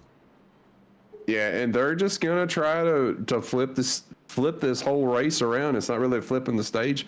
They're trying to flip the race around on the dominant cars, Trayton Lapsovich, Joseph Lester, and Zach Lindgren. They've been the cars to beat, and they're just trying to figure out a way to beat them on strategy. If this thing goes long and goes to the end without a caution, which can happen, you're seeing one of the winners just coming off pit road right there. That group of race cars right there, if it goes to the finish without a caution, those 5 cars, one of those cars will win the race. Yeah, one of them.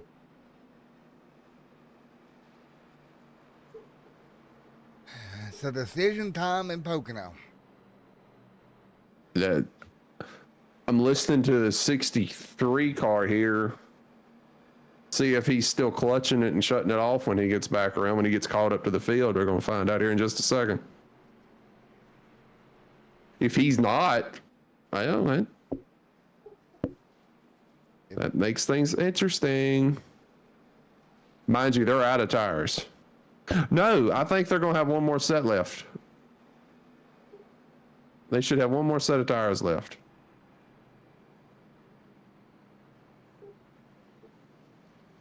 So let's see. Trenton Latrovich continuing to lead. I'm watching this guy, Brockton Packer, just see what he does.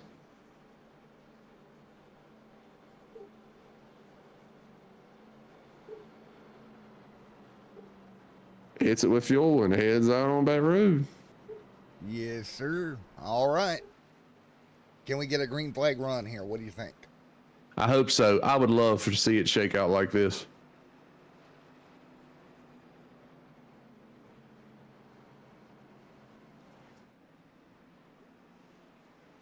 Here we go, double final.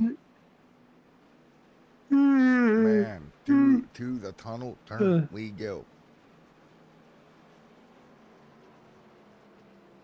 And they are just cruising up through here with minimal throttle input. And there goes engine off.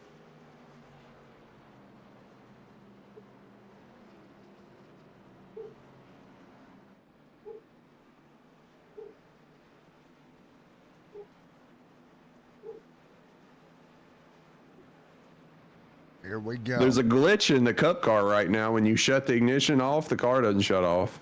Oh, that's weird. iRacing needs to get that together. Ryan going to be right there with Trayton Latrovich alongside, ready to go. Here we go. The 20 alongside. Can we get a clean restart this time, man? Let's see. Well, we're about to find out right now. Green flag in the air. Big restart time. Looks decent that time. Look, everybody looks clean. Looked like it wasn't in an accordion effect right there to cause the issue. Now We got a slow car down on the bottom. Now, let's think about these guys. My guy Packard here, is he gonna, run fourth gear a lot and kind of 3/4 throttle, try to limp it the rest of the way? Yeah, that's what Try to build some extra laps into that thing. That's what I'd do. So we've got.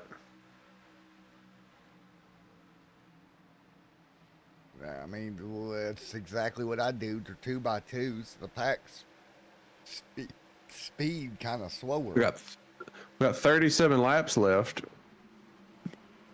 Man, that's a hard decision to make, right? It's a hard decision, but it's the only decision. If you're back there and you're doing that strategy, you're committed to the strat. We've shown tires are too valuable to be able to stay out on. So if let's say a caution comes out, these guys that took fuel right there and give up track position, they can't afford not to take tires. They can't say, well, I'm gonna stay out and stay in front. No, they'll have X number of laps on their tires, and we've seen how valuable tires are. Yeah, they are absolutely impressively valuable. I'm trying to figure out which car it was that just took the lead in a commanding way. Was it the 35 car? Yeah, I believe so. Yeah. Yes, sir. It's the Bass Pro car. The Bass Pro machine. Nice work here as they're all single filed out, bud. Yeah. So if I'm in the 63, 64, the 8 car, I'm just clutching that thing. Agreed totally, man. I would do the same thing. 3/4 the throttle down the straightaway when you're in the draft. Let the car in front of you pull you along. I can tell you what, Zach Lindgren is looking for the lead again.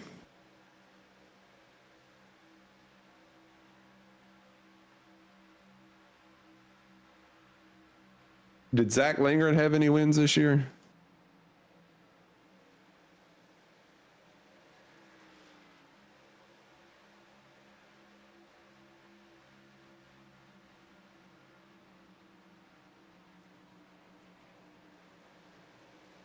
Yeah, and here's the thing. Off of turn 3 here, I got a question for you now as they get spread out. How do you feel like, you feel like it's going these guys' way a little bit spread out like this? It's certainly starting to pay in favor of those guys that took fuel. Because the more spread out we get, the more that we don't have the problem of the yellow, right? Well, it certainly lessens the likelihood. I mean, it don't hurt the problem, let's put it that way. It definitely does not hurt. The gap right now, up near the front of the field with Trayton now, kind of hanging tight. He's got Zach there as well. It's a battle for the race lead, possibly. Zach just refuses to give in. He has got that 85, that blue 85 Ford just digging. And doing a great job of it, too. Man, I'm impressed with what we're seeing here tonight, man. These top two, they're digging at it. They are, and it looks like Lapsvich is going to try to look at the crossover, but that was tight.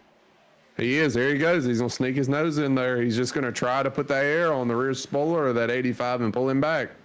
He's got to reach out there and grab him and yank him back. That's the thing. That's right. That's exactly what happens. But it looks, well, no.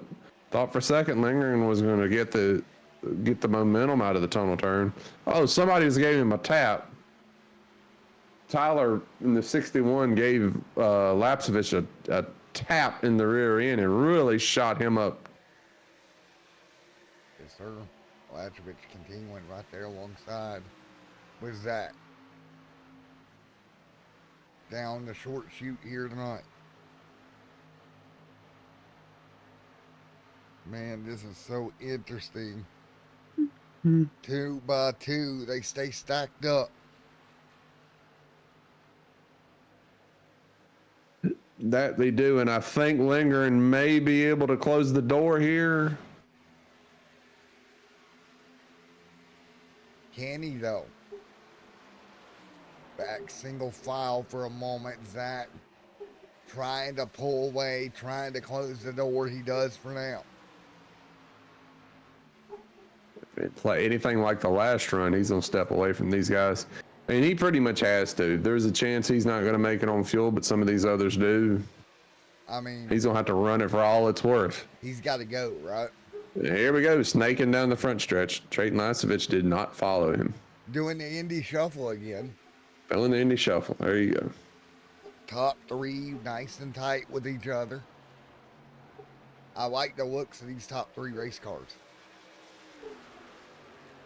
They're so stable through the corner, man. They're not really moving at all, in my opinion.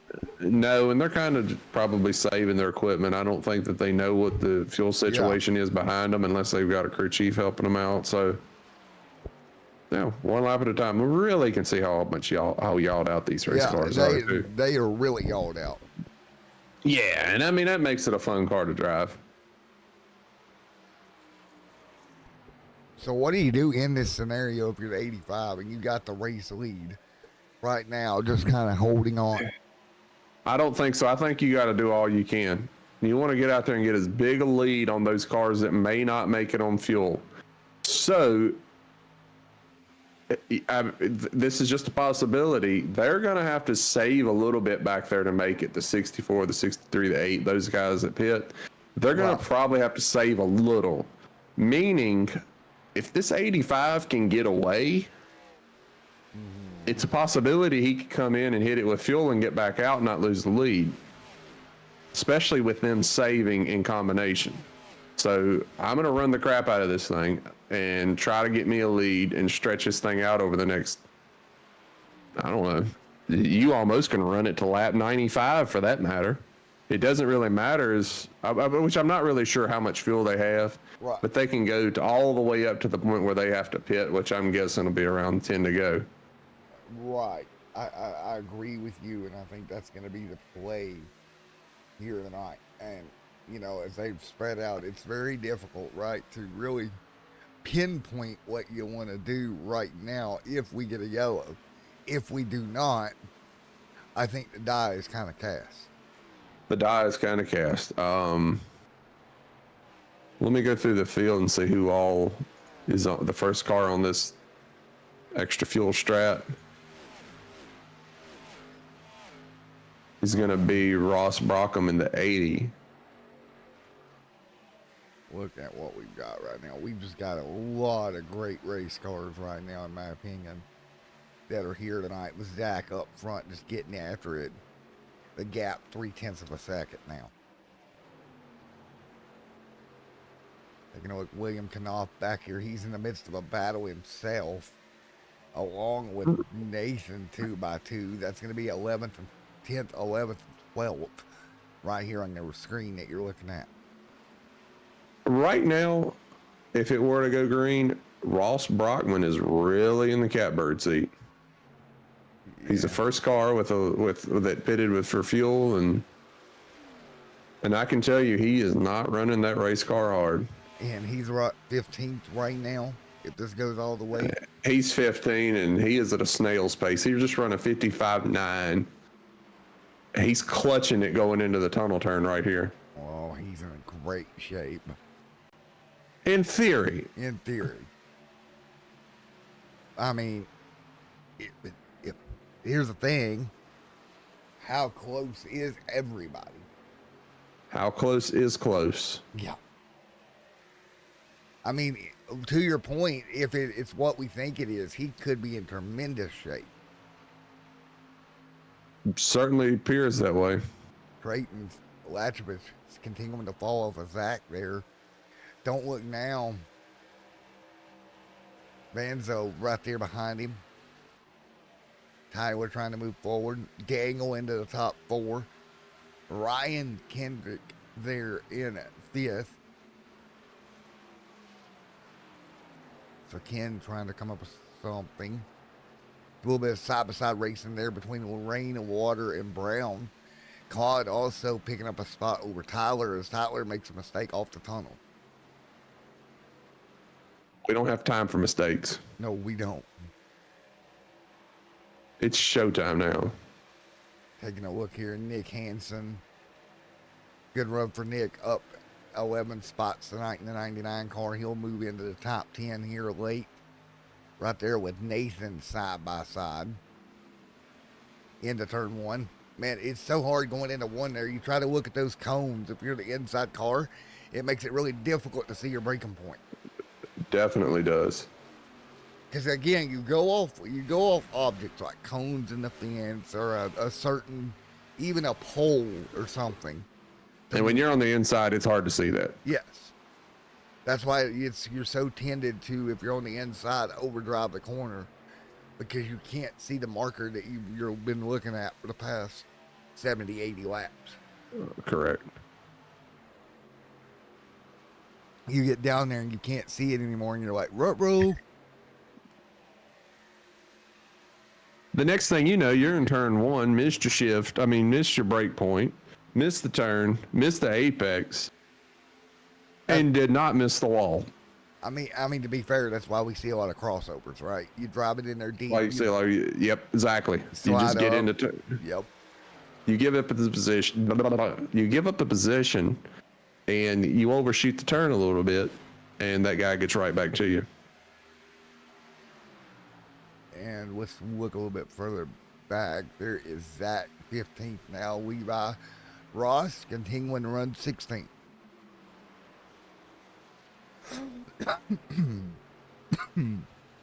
I still think Ross has a good opportunity. Yeah, a bar and a caution. That's the way I want to see it turn out. I'd like to see somebody win out of nowhere.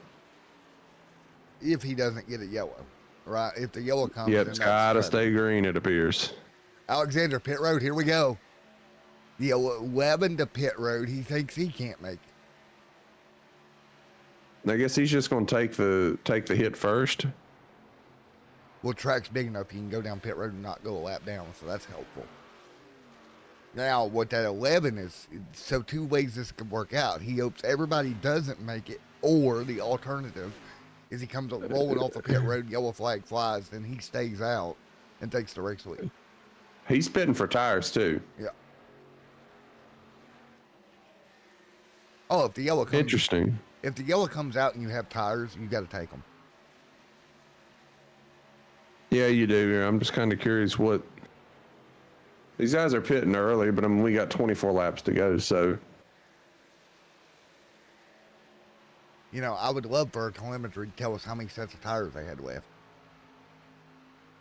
Well, I'm assuming they're using their last set right here. I wonder if there's anybody that doesn't have any left. Well, I would say, well, that was really bad tire management, or they forgot to uncheck the pit box, one or the other. Yeah. So these races are custom tailored with sets of tires to make it, right? Yep. So in theory, we know you can make it. 25 laps per set. Man, I know from running officials, man.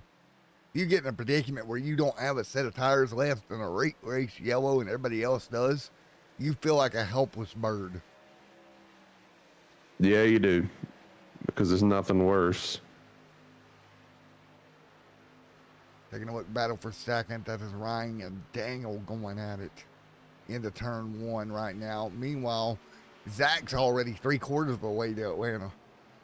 Oh, yeah, he is. He's got that. Car in the wall. That's Daniel. Turn 1. He got in the outside wall. Got up in the loose stuff, got in the wall. Well, we're cleaning green. Yes, we are, but that's not what you want to do. No. I don't see any fender damage or rear damage or anything crazy right now. The car does look free. And it is. Fairland, Brown, Lapovich, Rainwater, Delvenso, and then Nathan, Darnell, and Alex. They're your top 10 now. We have cycled back through.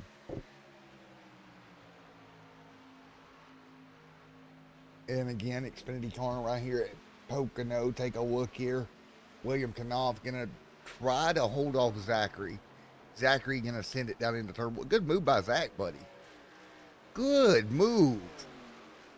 Right to the bottom of the racetrack, right up the hill, right to take the spot. Just get through. Just do what you got to do, right? Yep, you got to get what you do. Man, that 72 looking handsome right there in second, too. Last time by 56.7 to the leader's 56.2. That shows you how much faster the leader is. That leader is screaming. Yeah, and I think we do have a car to pit road. William Knopf down pit road in a 09 machine. So the Late Trayton Lasovich, he's dropped to 6th place here. He's struggle busting it right now. So it appears. Let's see what he's got going on. Well, last time by, not great for Trayton. Last time he ran a. Oh, he's got some damage on the left rear. Yep, he does. That's what's wrong. That does not look good. No, that's definitely a big windsock pulling you back. 57.65 last time by, second off the leader. So he's going to need to come to pit road here pretty soon. Take the stop, I do believe, or he's going to lose a ton of time. Yeah. Alex, which pit road. I've seen that one car take tires. I got to feel like, where's our boy Ross in the 80? P11? P11 and gaining. As these guys hit pit road, he is gaining. The question to me is, are these other guys going to take 4 tires and really try to make it up on lap times? But with the lead Zach's got, man, Zach's got such a lead because right now Ross is what, about, oh crap, like 10 seconds, 11 seconds off the leader. So yeah, he's on back there. I mean, can Zach hit pit road and run Ross back down? That's the other question. Zach can't afford to take tires, though, in my opinion. Ryan down pit road. Here we go. Ryan on pit road, or Fairland on pit road as well. Ryan Kendrick brings it to the attention of his crew. So he's going to nail pit road here. And this stop in the stall. Let's take a look. See if they're fuel only or tires. Tires. Oh, Ryan's getting right side tires. Left sides go up. Yep. We're going to take 4 tires and fuel. And go. Now, let's keep an eye on the leader. When does the leader hit pit road here? And does he? Well, he has to, I do believe. Your biggest thing is, how does he come out in comparison to Ross? Yeah, that's what I'm looking at. And I believe that they may have known what Ross was trying to pull and some of the others and said, all right, well, we'll get tires and we'll try to run you back down. Which is possible, by the way. Yeah, so Ross at this point is going to inherit the lead. 18 to go. When does Zach hit pit road?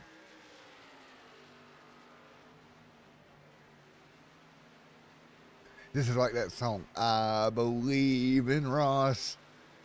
I believe. Well,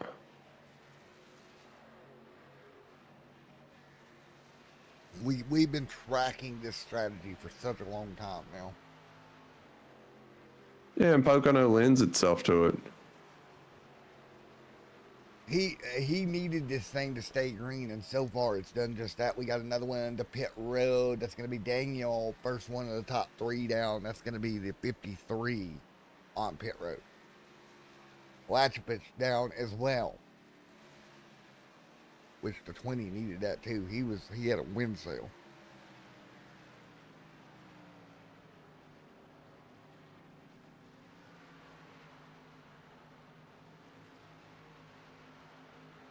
Wind sail on the race car.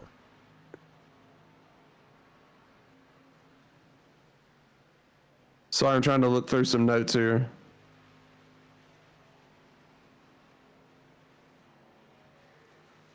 He's saying he's hoping for a caution. They just asked Ross if he was going to make it to the end. He said he's hoping for a caution. He's full of you know what and Christmas turkey. Ross is aiming for this thing to go to the end.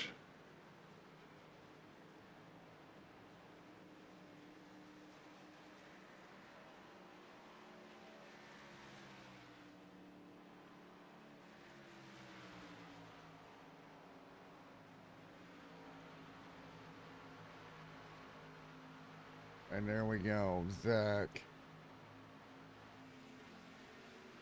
I'm watching Ross. You let me see if you see Zach hit pit road. Zach, Noah, or Jeremy Brown, either. Yeah. Noah continuing to lead. Ross. Noah. Right Ross is there. doing everything he needs to do.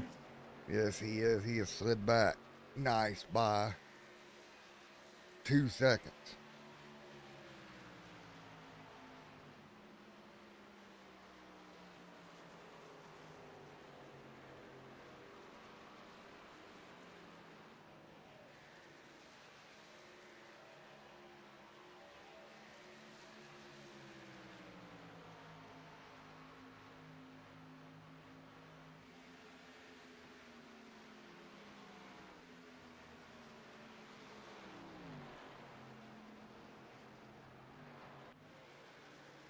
Noah, nice work. Now Noah continuing to lead over Ross right behind him. Nice job. Ross is up to P2. It looks like the leaders have hit pit road. Yeah, they have, and now it's going to be a very interesting few seconds here tonight. So I want to see, did the leaders take tires? They did. They did. Oh boy.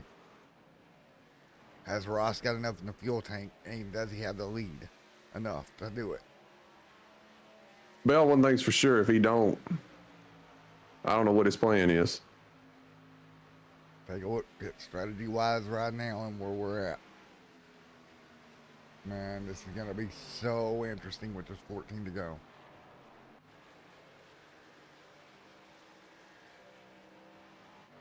And here's another thing. These cars that might be close to Ross,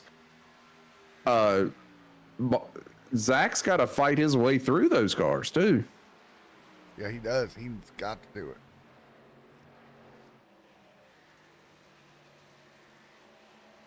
Let's see. Zach's in turn 1. Ross is headed into turn 3, so he's got a lot to make up. But... And yellow. Oh, my God. No way. Well, back straight away. Oh, the 43 up and over. Oh my God. Take a look. Oh, my God. He gets just, wow. Well. And look at everybody else on the brakes. I hate to say this, but Ross's strategy just went up in the candlelit smoke. Claude Furlan just literally turns left to bring out the caution. I think something had to have happened. Yeah, I've never seen anything like that happen to a race car on iRacing. His wheel had to have disconnected or something. I ain't buying what they selling. That was intentional. Let's take a look at it again. Let's go on board. That was wild.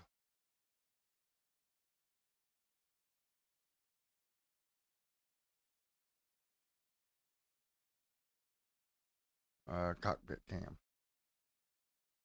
Here we go. Take a look at the wheel.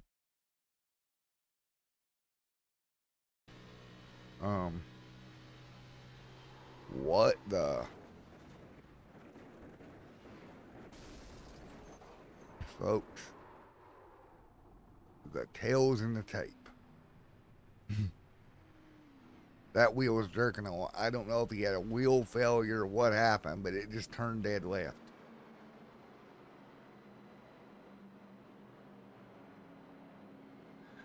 Oh, you got a feel for Ross because he's on pit road right now. That strategy just went out the window. Yeah, I'm looking at this guy's steering wheel. Yeah.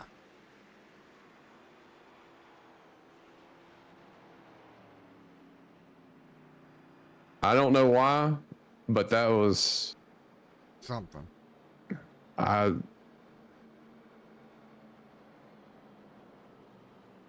Do we need to know why at this point? I mean, I just feel bad for Ross. We were getting, and it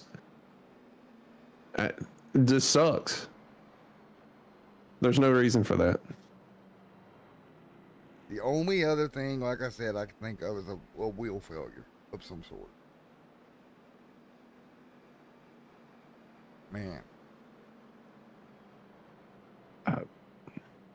Well, it ruined a good race, and if he did it on purpose, he's got to live with it, right? Yep. So 11 to go. Man, this is Jack just running an order up so much. You got Ryan out front. You got Alexander at third here tonight.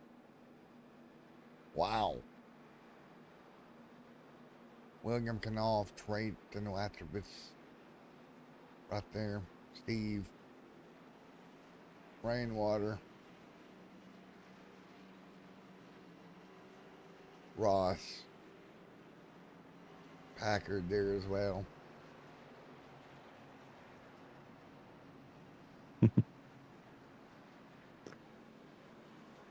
Well, buddy, that's not what I saw coming. No. No. Nope, nope, not at all.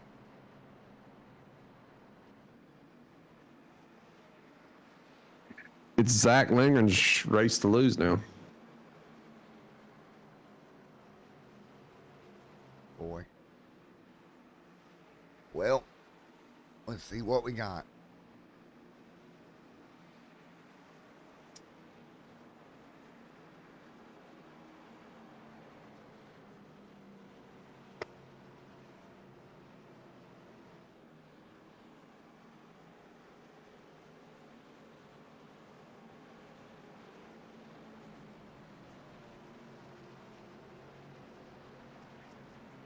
Here we go, double file.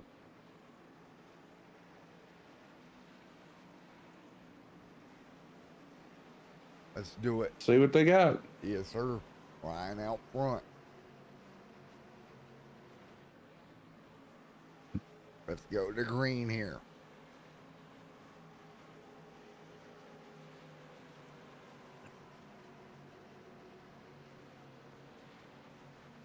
Man. Green flag coming.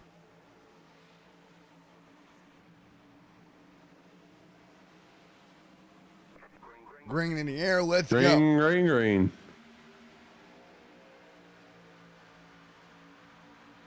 Ryan Kendrick's got a couple more laps on his tires than Zach Lindgren. He better have nitrous too.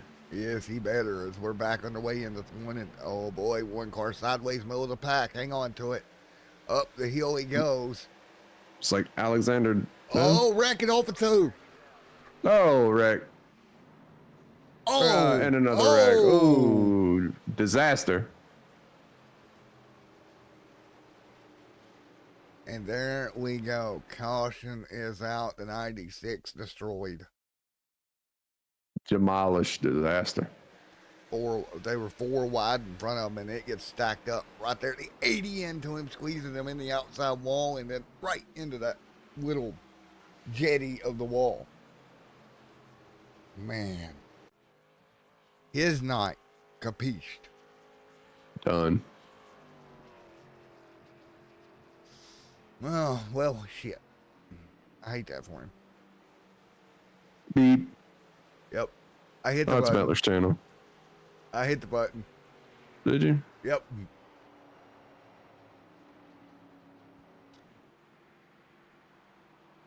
The heck. We'll be ready to go. And our 80 car, Ross, involved in that wreck. Right. Man. From the highest of highs to the lowest of lows. I wasn't even going to bring that up. Man. And a caution that should have never happened. Don't really know. I mean, they're thinking hardware disconnect, but whatever. It's for somebody else to figure out, not me. Let's take a look again. Just I mean, he would have never been back here had he not, that yellow came out. no, that's just very, very unfortunate. One more look. Yep, right there he is. He's right there as they start getting together. Nothing he could do. And wow. He worked that strategy all night long too. It's perfect. And he forced the leader, Zach, or the proverbial leader, I should say, Zach, to he had to play his hand too, and it was made him run hard. He was gonna have to run really hard and try to catch, and there it's gone.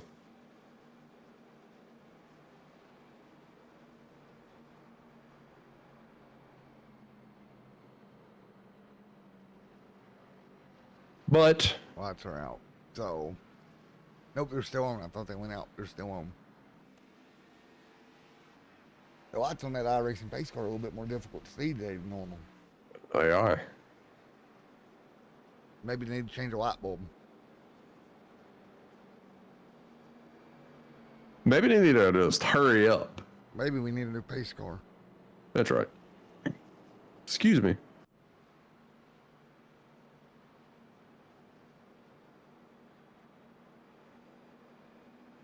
Well, we're in a predicament, ain't we?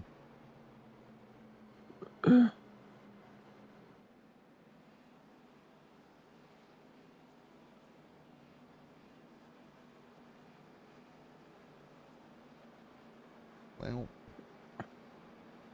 what is the strategy call now? There is no strategy. It's out the window. Hammer down for 8 laps. Or until the checker to yellow falls.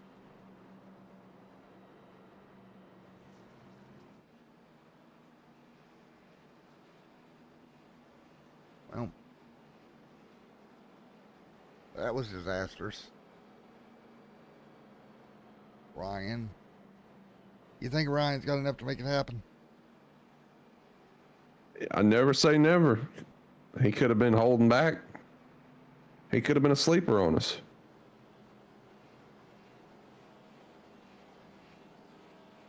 Yeah.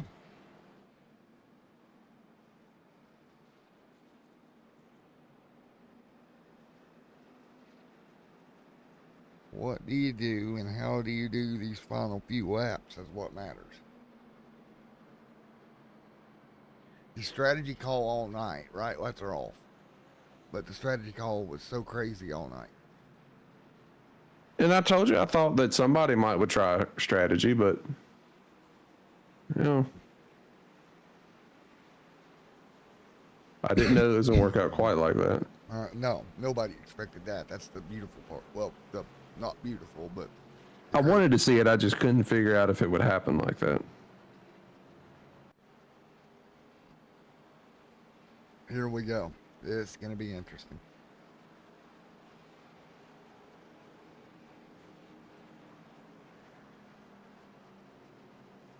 The final few laps of this race tonight. Doubled up once again. Here Ready we to go back green and see if they can finish this thing.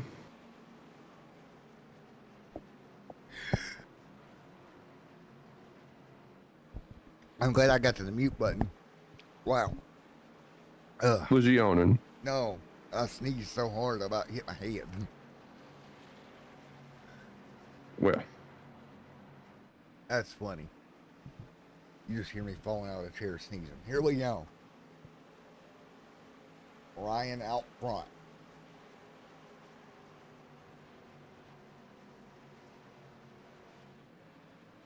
Ready to go.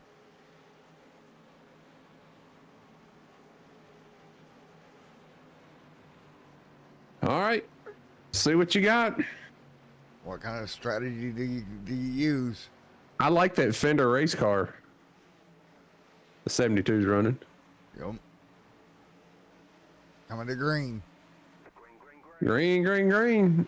He gets a good start and tries to get away. That is what we've seen. 3 wide, look out. Here we go. Looks like Jeremy Brown's going to look to the inside of Zach Linger, and it's not going to prove helpful, but he gave Ryan Kendrick a... Oh, turn 2. Here we go again. Oh, Big big mess, wreck. big Oh, disaster. It broke me. Holy crap. Oh, they're still wrecking. Oh, man. Trayton is done. Wow. Oof.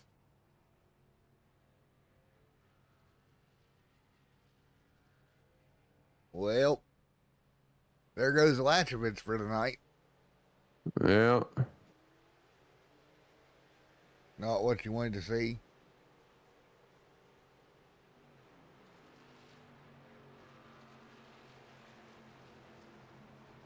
Wow.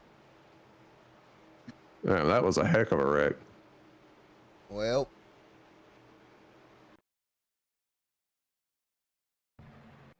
four wide. We know what's coming. Oh, no. Oh, no. Wow. Which one was in that one? Trayton. Trayton was in it. Nick Hansen was in it. Richard was in it. Lester in it. Wow. A lot of your fast cars were in it. No word for these guys to go. That gone. Just extremely big mess. Oh, yeah. It's like Trayton Lasovich got the biggest part of that when it looked like he looked 3 wide inside of the 70, between the 74 and 11, and he backed out of it, but the 11 hits the wall and comes down. Takes out the Nerds machine. Well, No.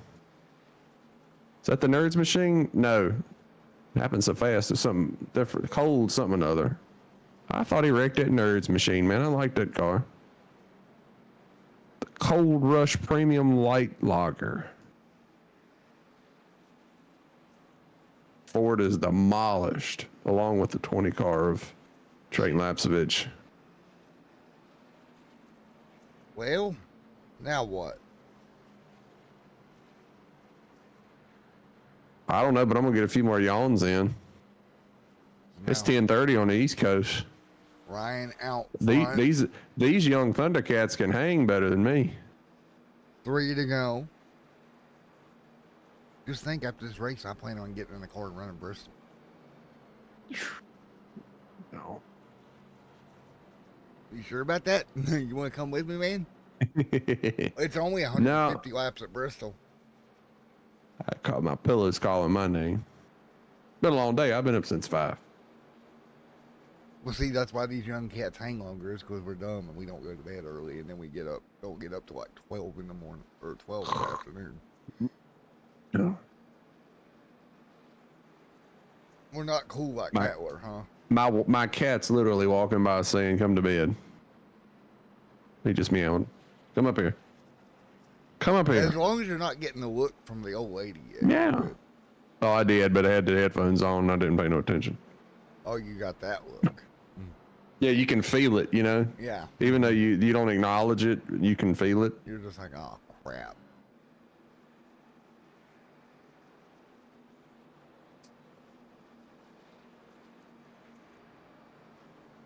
Will you just do the whole 5 more minutes, hon? All right, let's set the stage Did- here. Let's see. Then you go to bed and she's like, I thought you were going to be in bed an hour ago. Me too. I don't plan these things. We just blame Metler if you get in trouble. Or it's Metler's fault. I was planning on sleeping there, going to bed early tonight, Metler. Jeff's old lady, if you're mad at Jeff, get with Metler. It's his fault. I take up. It is. I take up for him. All right, we're doubled up and ready to go. Man, I like the side. I was looking at the side of the 72, the fender car. It's actually a guitar down the side, man. You can see the little fender. You can even see the strings and the little thingy-doos that adjust the. That's pretty cool paint scheme. I don't know if it's one he grabbed or out of Trading Paints or something he made. Still a good-looking race car. I kind of feel like we're doing a Sunday night cup show as late as it's getting. Well, does appear such, doesn't it? Yep. Ready to go. Look at the bright side. 3 to go at Pocono. Who's it going to be? Is it going to be Ryan, Zach, Jeremy, Levi, or Alexandra? Enter Sandman. William. What about William up to 6th here? I think it's the 85's race to lose here. I'm not going to say Ryan Kendrick doesn't have something for him. We just haven't seen it. I think he's had a couple lap older tires, but the 85 has just been so impressive tonight, over and over and over again. Jeremy Brown in the 46 is on same pitch strategy. Yes, sir. So I'm basing on what we've seen. We be coming to green too. Yes, we are. Here we go. Doubled up front. It's Ryan, it's Zach, it's Jeremy, it's Levi, it's Alexandra. William there as well. Here we go. The 85 is going to lay off of him a little bit here when they get to this restart box Green and try flag. to time it good, but he messes it up, and Ryan Kendrick gets a great restart. He's gonna Kendrick it all the way into turn 1. Let's see if we can get a way It far is. enough.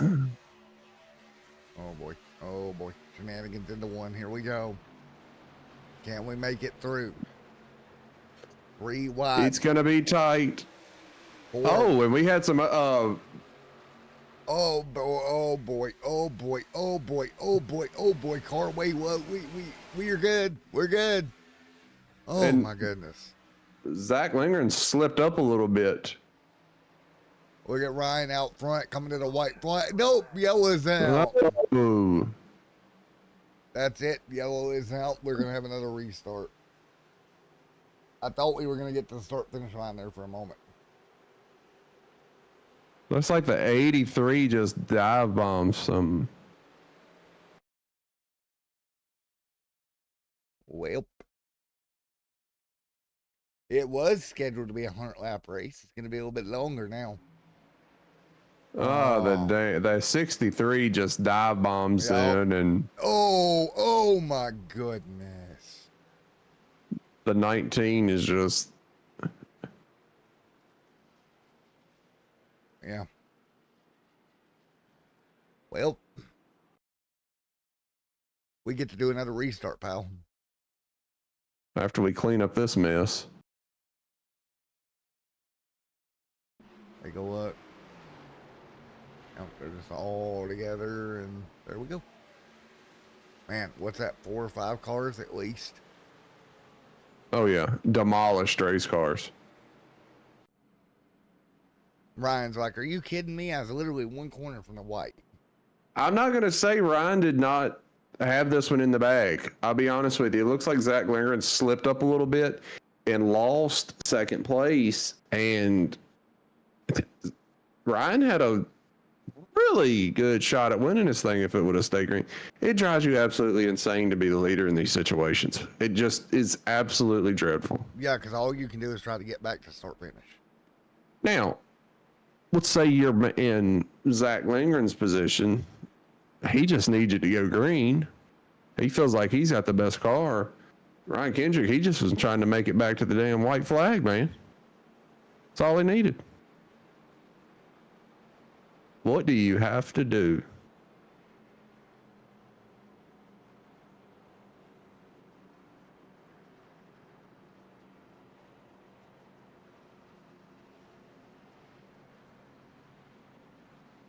Ready to go.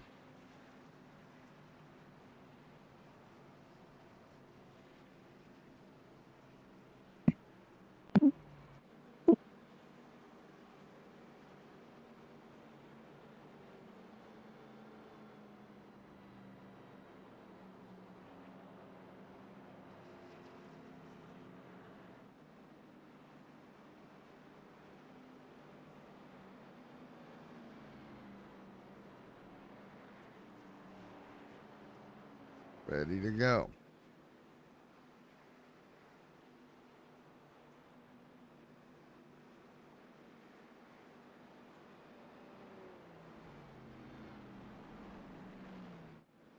They're coming to what would be one to go.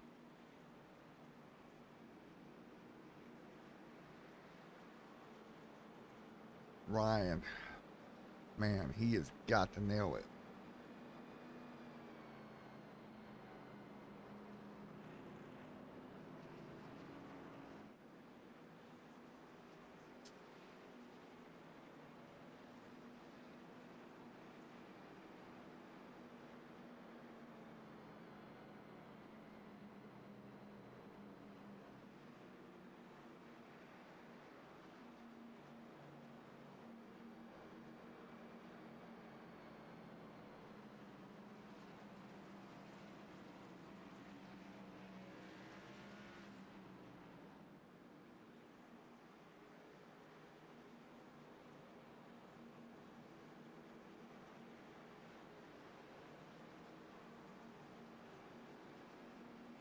Pace car's light's not out. We got one more lap. We got two more laps. Oh, there they go. Sorry. Pace car's lights are out.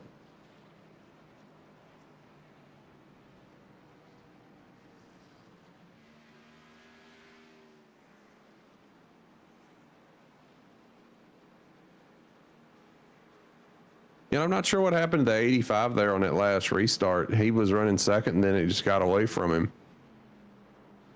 We were looking at direct, and the next thing I know, looked up, and he's back to third, losing ground. Yeah, and so my question to you, can Ryan get that another restart like he got the last time? Do you think? I think the reason he got the restart like he did is I believe Zach Lindgren was playing a game too, and he didn't get quite the restart he wanted. It was 50-50. It went Ryan's way versus Zach's way. It's a risky game you play, but I think I think Zach may have hurt himself on that restart. Just a little bit. You're just trying to get a rolling start on him and get a mile an hour too, and then kick it. We all do it, and he was trying to be aggressive, and it really hurt him, it looked like. But again, that's observation from up here. Yeah, I mean, yeah, I agree with your observation, though.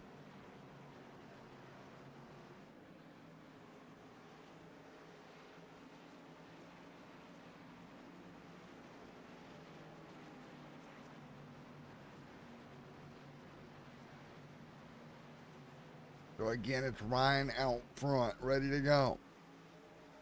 Can he get a good restart? Ryan leads, coming to green. Let's go. Ryan, good restart. He gets a good restart. He just needs to get away and get back around here. That's what he's trying to do. He is, and he's trying to get the good angle down into turn one, and One way high. Look at that. Look at that. Look at that. Look at that. They're spread apart. Yeah, they're checking up back here. They're all over the place. Zach there as well. Big run for Zach. He'll go to the bottom, trying to get underneath of him. Take a look. Ryan really needed for that caution not to come out. I mean, it's so unfortunate. Here we go into 3. Zach clear now. Ryan fighting for second with Brown. Coming to the front straightaway. Do we get to the white flag this time? That caution saved Zach Lindgren right there. Yep, it did. But white flag. Last lap. That's exactly what Zach wanted, to get to the white, and he's got it. Bring it home, boys. Oh, no. Oh, that's going to be a wreck. Oh, no. Oh, no. Ryan. Oh, my gosh. What happened? Meanwhile, Zach checking out. Brown trying to get to him. Can you believe that? I believe that was some net code. Wow, Zach coming into turn 3. He'll grab the checkered flag. Ryan went from possibly winning this one to sitting on pit road. Coming to the checkered is Zach. Out front, he'll get the W. Brown to second. Tyler to third. John 2x2 back here, but let's go back and look. Oh my gosh. It's almost like net code. It looked like Jeremy Brown just tried to get to his left rear, and when he did, it turned him out. Maybe a little bit of net code. Oh, yeah. You know how it does that, and you don't touch the guy, but it just. I don't think this was intentional. The 8, nowhere to go. Wow. Heartbreak. Oh, wow. Man. The 72. So bad for this guy. And I really think Ryan had the race won had that caution not come out. How many times did we think that was going to go? How many times did we say that? But again, I thought Zach had the best car. Zach was clearly the best race car. Man. Wow. Unreal. Let's see if we got our race winner. Is he down in Not down there yet. Man. I got to digest that one for a minute. Yeah, you hate it for these guys. That just sucks. But that's racing. Zach got the caution when he needed it, though. Got a restart on it and did it perfectly. He did. He did exactly what he needed to do to win. Wow. Burn it down at Pocono. Burn it down, Zach Lindgren. Burn them down.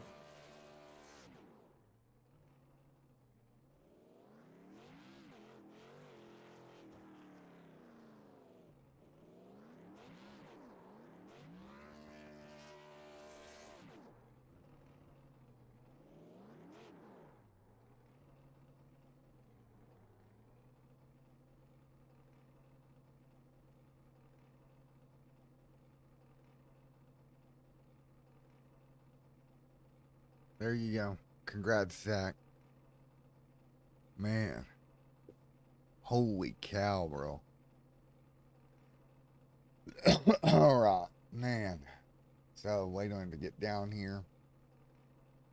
I'm just digesting the rest of the race there, looking through what questions we got here. That's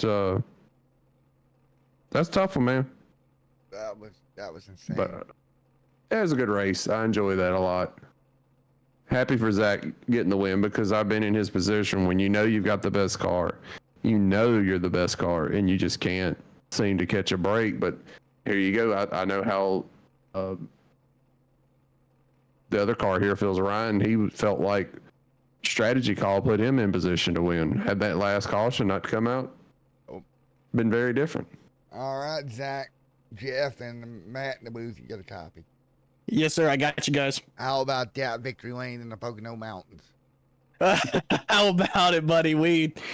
It was looking bleak there for the final 15, 20 laps, so I'm very happy with it. We've been close all season, so to finally pop one off, I'm very, very excited, grateful, and happy for. Punch that ticket into the playoffs too.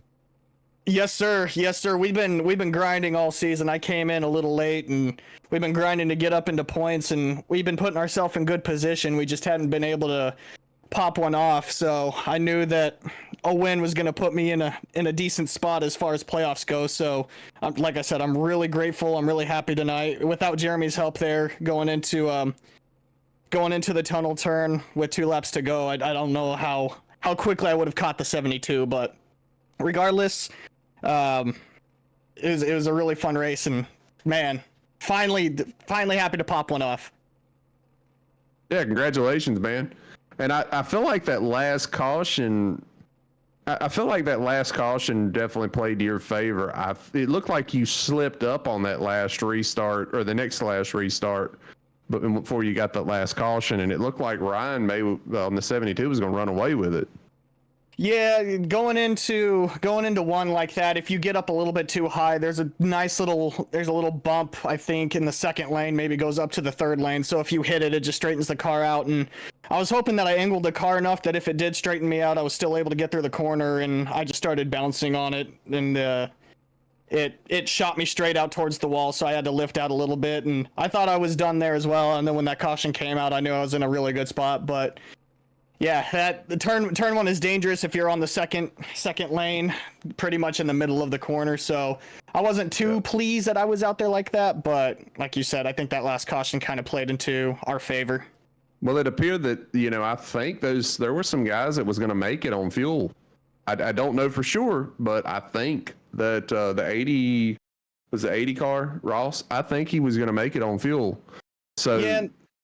That was one of the things that I was scared of when on that long run was, waiting a little bit too long to come down pits. I was kind of talking it over with my elite teammates on when we should pit, and when the 72 came down, I wanted to come down the next lap, but I figured that I might, if I had some fresher tires on him, I might be able to catch him quicker, and I might be able to run down everybody else just a little bit quicker. But like I said, that with them staying out, I didn't know where on the track they would be when I came out, so it was definitely a 10-lap, 15-lap discussion in our team chat. I really wanted to see it go green just to see how it played out. It sucks for the 43 that he had technical difficulties there, but I really wanted to see it go green just to see how it played out. But it still fell into our hands. So, like I said, I'm very, very happy, very, very grateful. All right, man. I'm glad for you. I know it feels good. Yes, sir, it does. Thank you. Man, you did a great job. Yeah, you had it play out right for you. Congratulations, buddy. I appreciate it, gents. I really do appreciate you guys being up here in the booth. For Diecast fans for being on the car today. Elite Motorsports for keeping me in the loop and keeping my head straight. I got to thank them. Yeah, it was a good team win, but a good win. Well, again, congratulations on that, man. I appreciate it, guys. Thank you. All right. We'll move on to P2 now. It was Jeremy coming home second tonight. Jeremy Brown, you got a copy? Yes, sir. Matt, how you doing, buddy? Doing all right, man. We're going to wind up second here tonight. I know you had a welcome fluffle going off into one on that final lap. Yes, I wholeheartedly owe Ryan Kendrick the biggest apology. It happened so fast, I thought maybe he was coming down, but I went back and looked at the replay, and that was absolutely 100% my fault. He deserved much better than a 19th place finish, and that is completely on me. I apologize. Yeah, it was crazy. It almost looked like it started with net code there for a minute. Yeah, it like I said, it happened so fast, I thought maybe he was coming down, and I was just trying to set myself up for the corner, but yeah, it took him out quick. Well, it did, but nevertheless, you're going to score second tonight. Yeah, that's a good 1-2 finish for Zach's my teammate, and I gave him a little nudge going down the backstretch to get him out front there to get him by Ryan, and it worked out good for us in the end. What are you happy with the way the night went overall? Yeah, yeah. It was a lot of Pocono has not been one of my favorite tracks, but it was the racing itself and everything. It felt good. It was a lot of fun racing.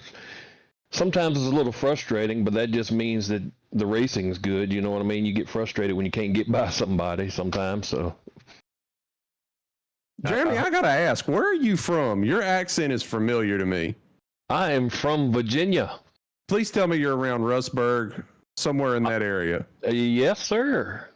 Evansburg, somewhere in that area. No, I'm from Charlotte County, but I live in Appomattox now. Yep, the damn accent is distinctive. Yeah, and the accent in that area is distinctive to it's like a little square.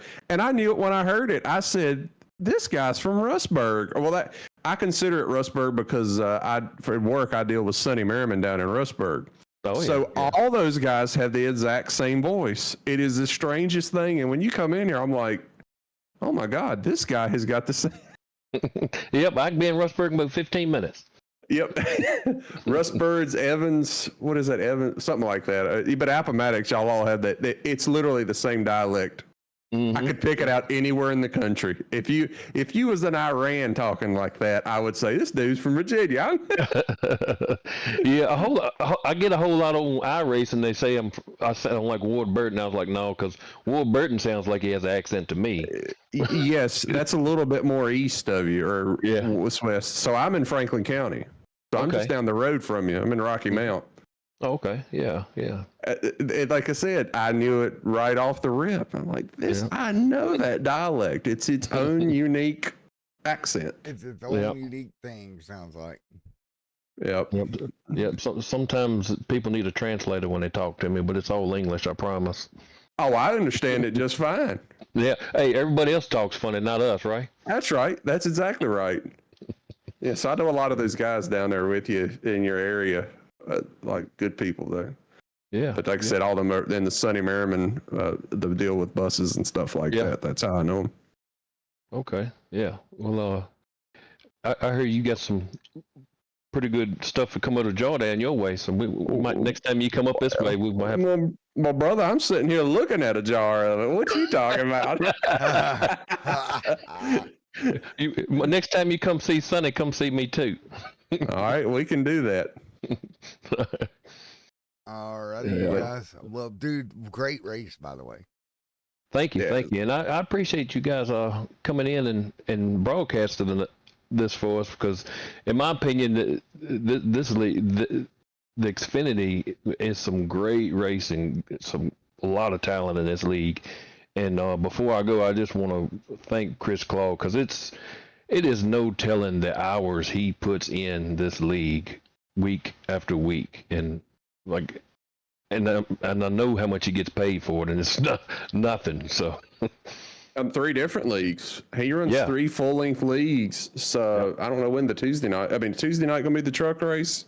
Yep. Yeah. So we did the Cup race last night, which had technical difficulties, and then that he does put on a good show, and there's a lot of respect around this league too. Yeah, and he's one of the most fair people you'll ever meet. You know what I mean? It's, straight down the middle and no BS. Right. Yep. That's what you got to be when you the head honcho. Yes, I like him. Good guy. Yeah, he is. And I think that was a little bit of net code. I went back and watched your contact there, and I know how bad you feel. It's like you tried to get it to his left rear just to get to it, and both of you get the angle, and you just barely touched him. And the thing of it is, when you barely touch him, it just hooks him straight left like you turn him. And that, in my opinion, was a little bit of net code. So, yeah, and it don't make me feel any, it don't. Terrible, but he deserved better than that. Like he run a great race. He deserved better than 19th, and I took it from him. So, but maybe I'll give it get a chance to give it back to him somewhere down the line later on, because I sure enough owe him one. Yeah, maybe you can push him to the win at Atlanta next week. That'll work. Push him to the win at Atlanta next week. That'll be a good payback. You can take second, and it'll all work out for everybody. That's right. That's what you need. All right, man. Congrats on P2, man. All right, thank y'all. Y'all have a good evening. All right, man. We'll talk at you. See ya.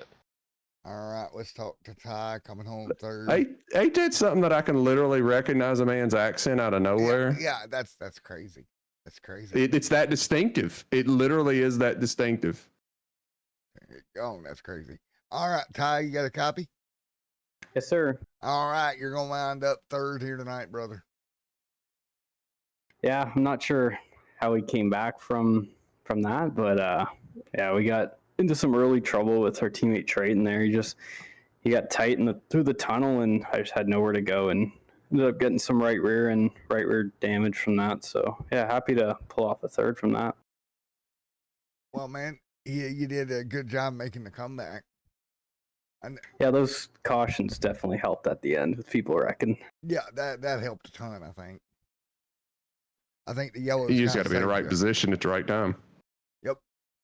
Yep, for sure. Yeah, luckily it worked out in our favor there. May have pulled out a line on one of the restarts, so I hope I don't get penalized for that, but we'll see. Well, we shouldn't have said nothing. Someone already told the admin as soon as I did it. It never happened, right? That's what we should say. No. New phone, who this? Yep. Oh, man. Yeah. Well, dude. Congrats making it back up there, though. Yeah, I appreciate that. Yeah, we've had a couple rough weeks, so this was a good turnaround point, and hopefully we can bring this momentum to Atlanta and then the Chicago street course. Chicago. Oh, look forward to that. I actually enjoyed that course a little bit. It's not too bad. I need to try it on this car instead of the Cup car. Yeah, I don't think I've set a single lap there, so we'll have to do some practice. Really, it's not that bad. The weird part is you've got multiple surfaces. Like the fact that you got a different surface here, there, and some tight corners. And I tell you what, it's one of those tracks when you watch a replay back, it makes you look like you know what you're doing. You look at the replay and like, man, this man can be a road racer. And you get inside the car and he looks like a fool flopping around in there with the steering wheel shifting gears. Yeah, I think it'll be good. Like we've had, I think, one road course this year, and like it was really competitive. So I'm looking forward to it. Yeah, it's not a bad course. Well, man, good luck, by the way. Yeah, I appreciate it. I need all the luck I can get. Alrighty, man. I guess we'll head to Atlanta, right? Yep. That's correct. Yep. Well, it's coming up on 11 o'clock. If you got anybody to thank, give them a shout out, and we'll let you go and get to bed. Yeah, I think everybody at Rogue Motorsports, Trayton, Parker, all those guys. We have a pretty good setup every week, so we just got to keep pushing and hopefully get some more wins along the way. There we go. All right. Well, maybe you'll get a little bit more along the way, man. I hope so. All right, man. Well, good job tonight, bud. Appreciate it. Have a good one, guys. Thanks for everything. Take it easy. Thank you. Well, Jeff, it's about that time, brother. It's about that time. My eyelids are starting to close. All right, man. Thanks for the help tonight. It was a ton of fun. Well, we're going to sign off for Pocono. Yes, we are. All right, guys.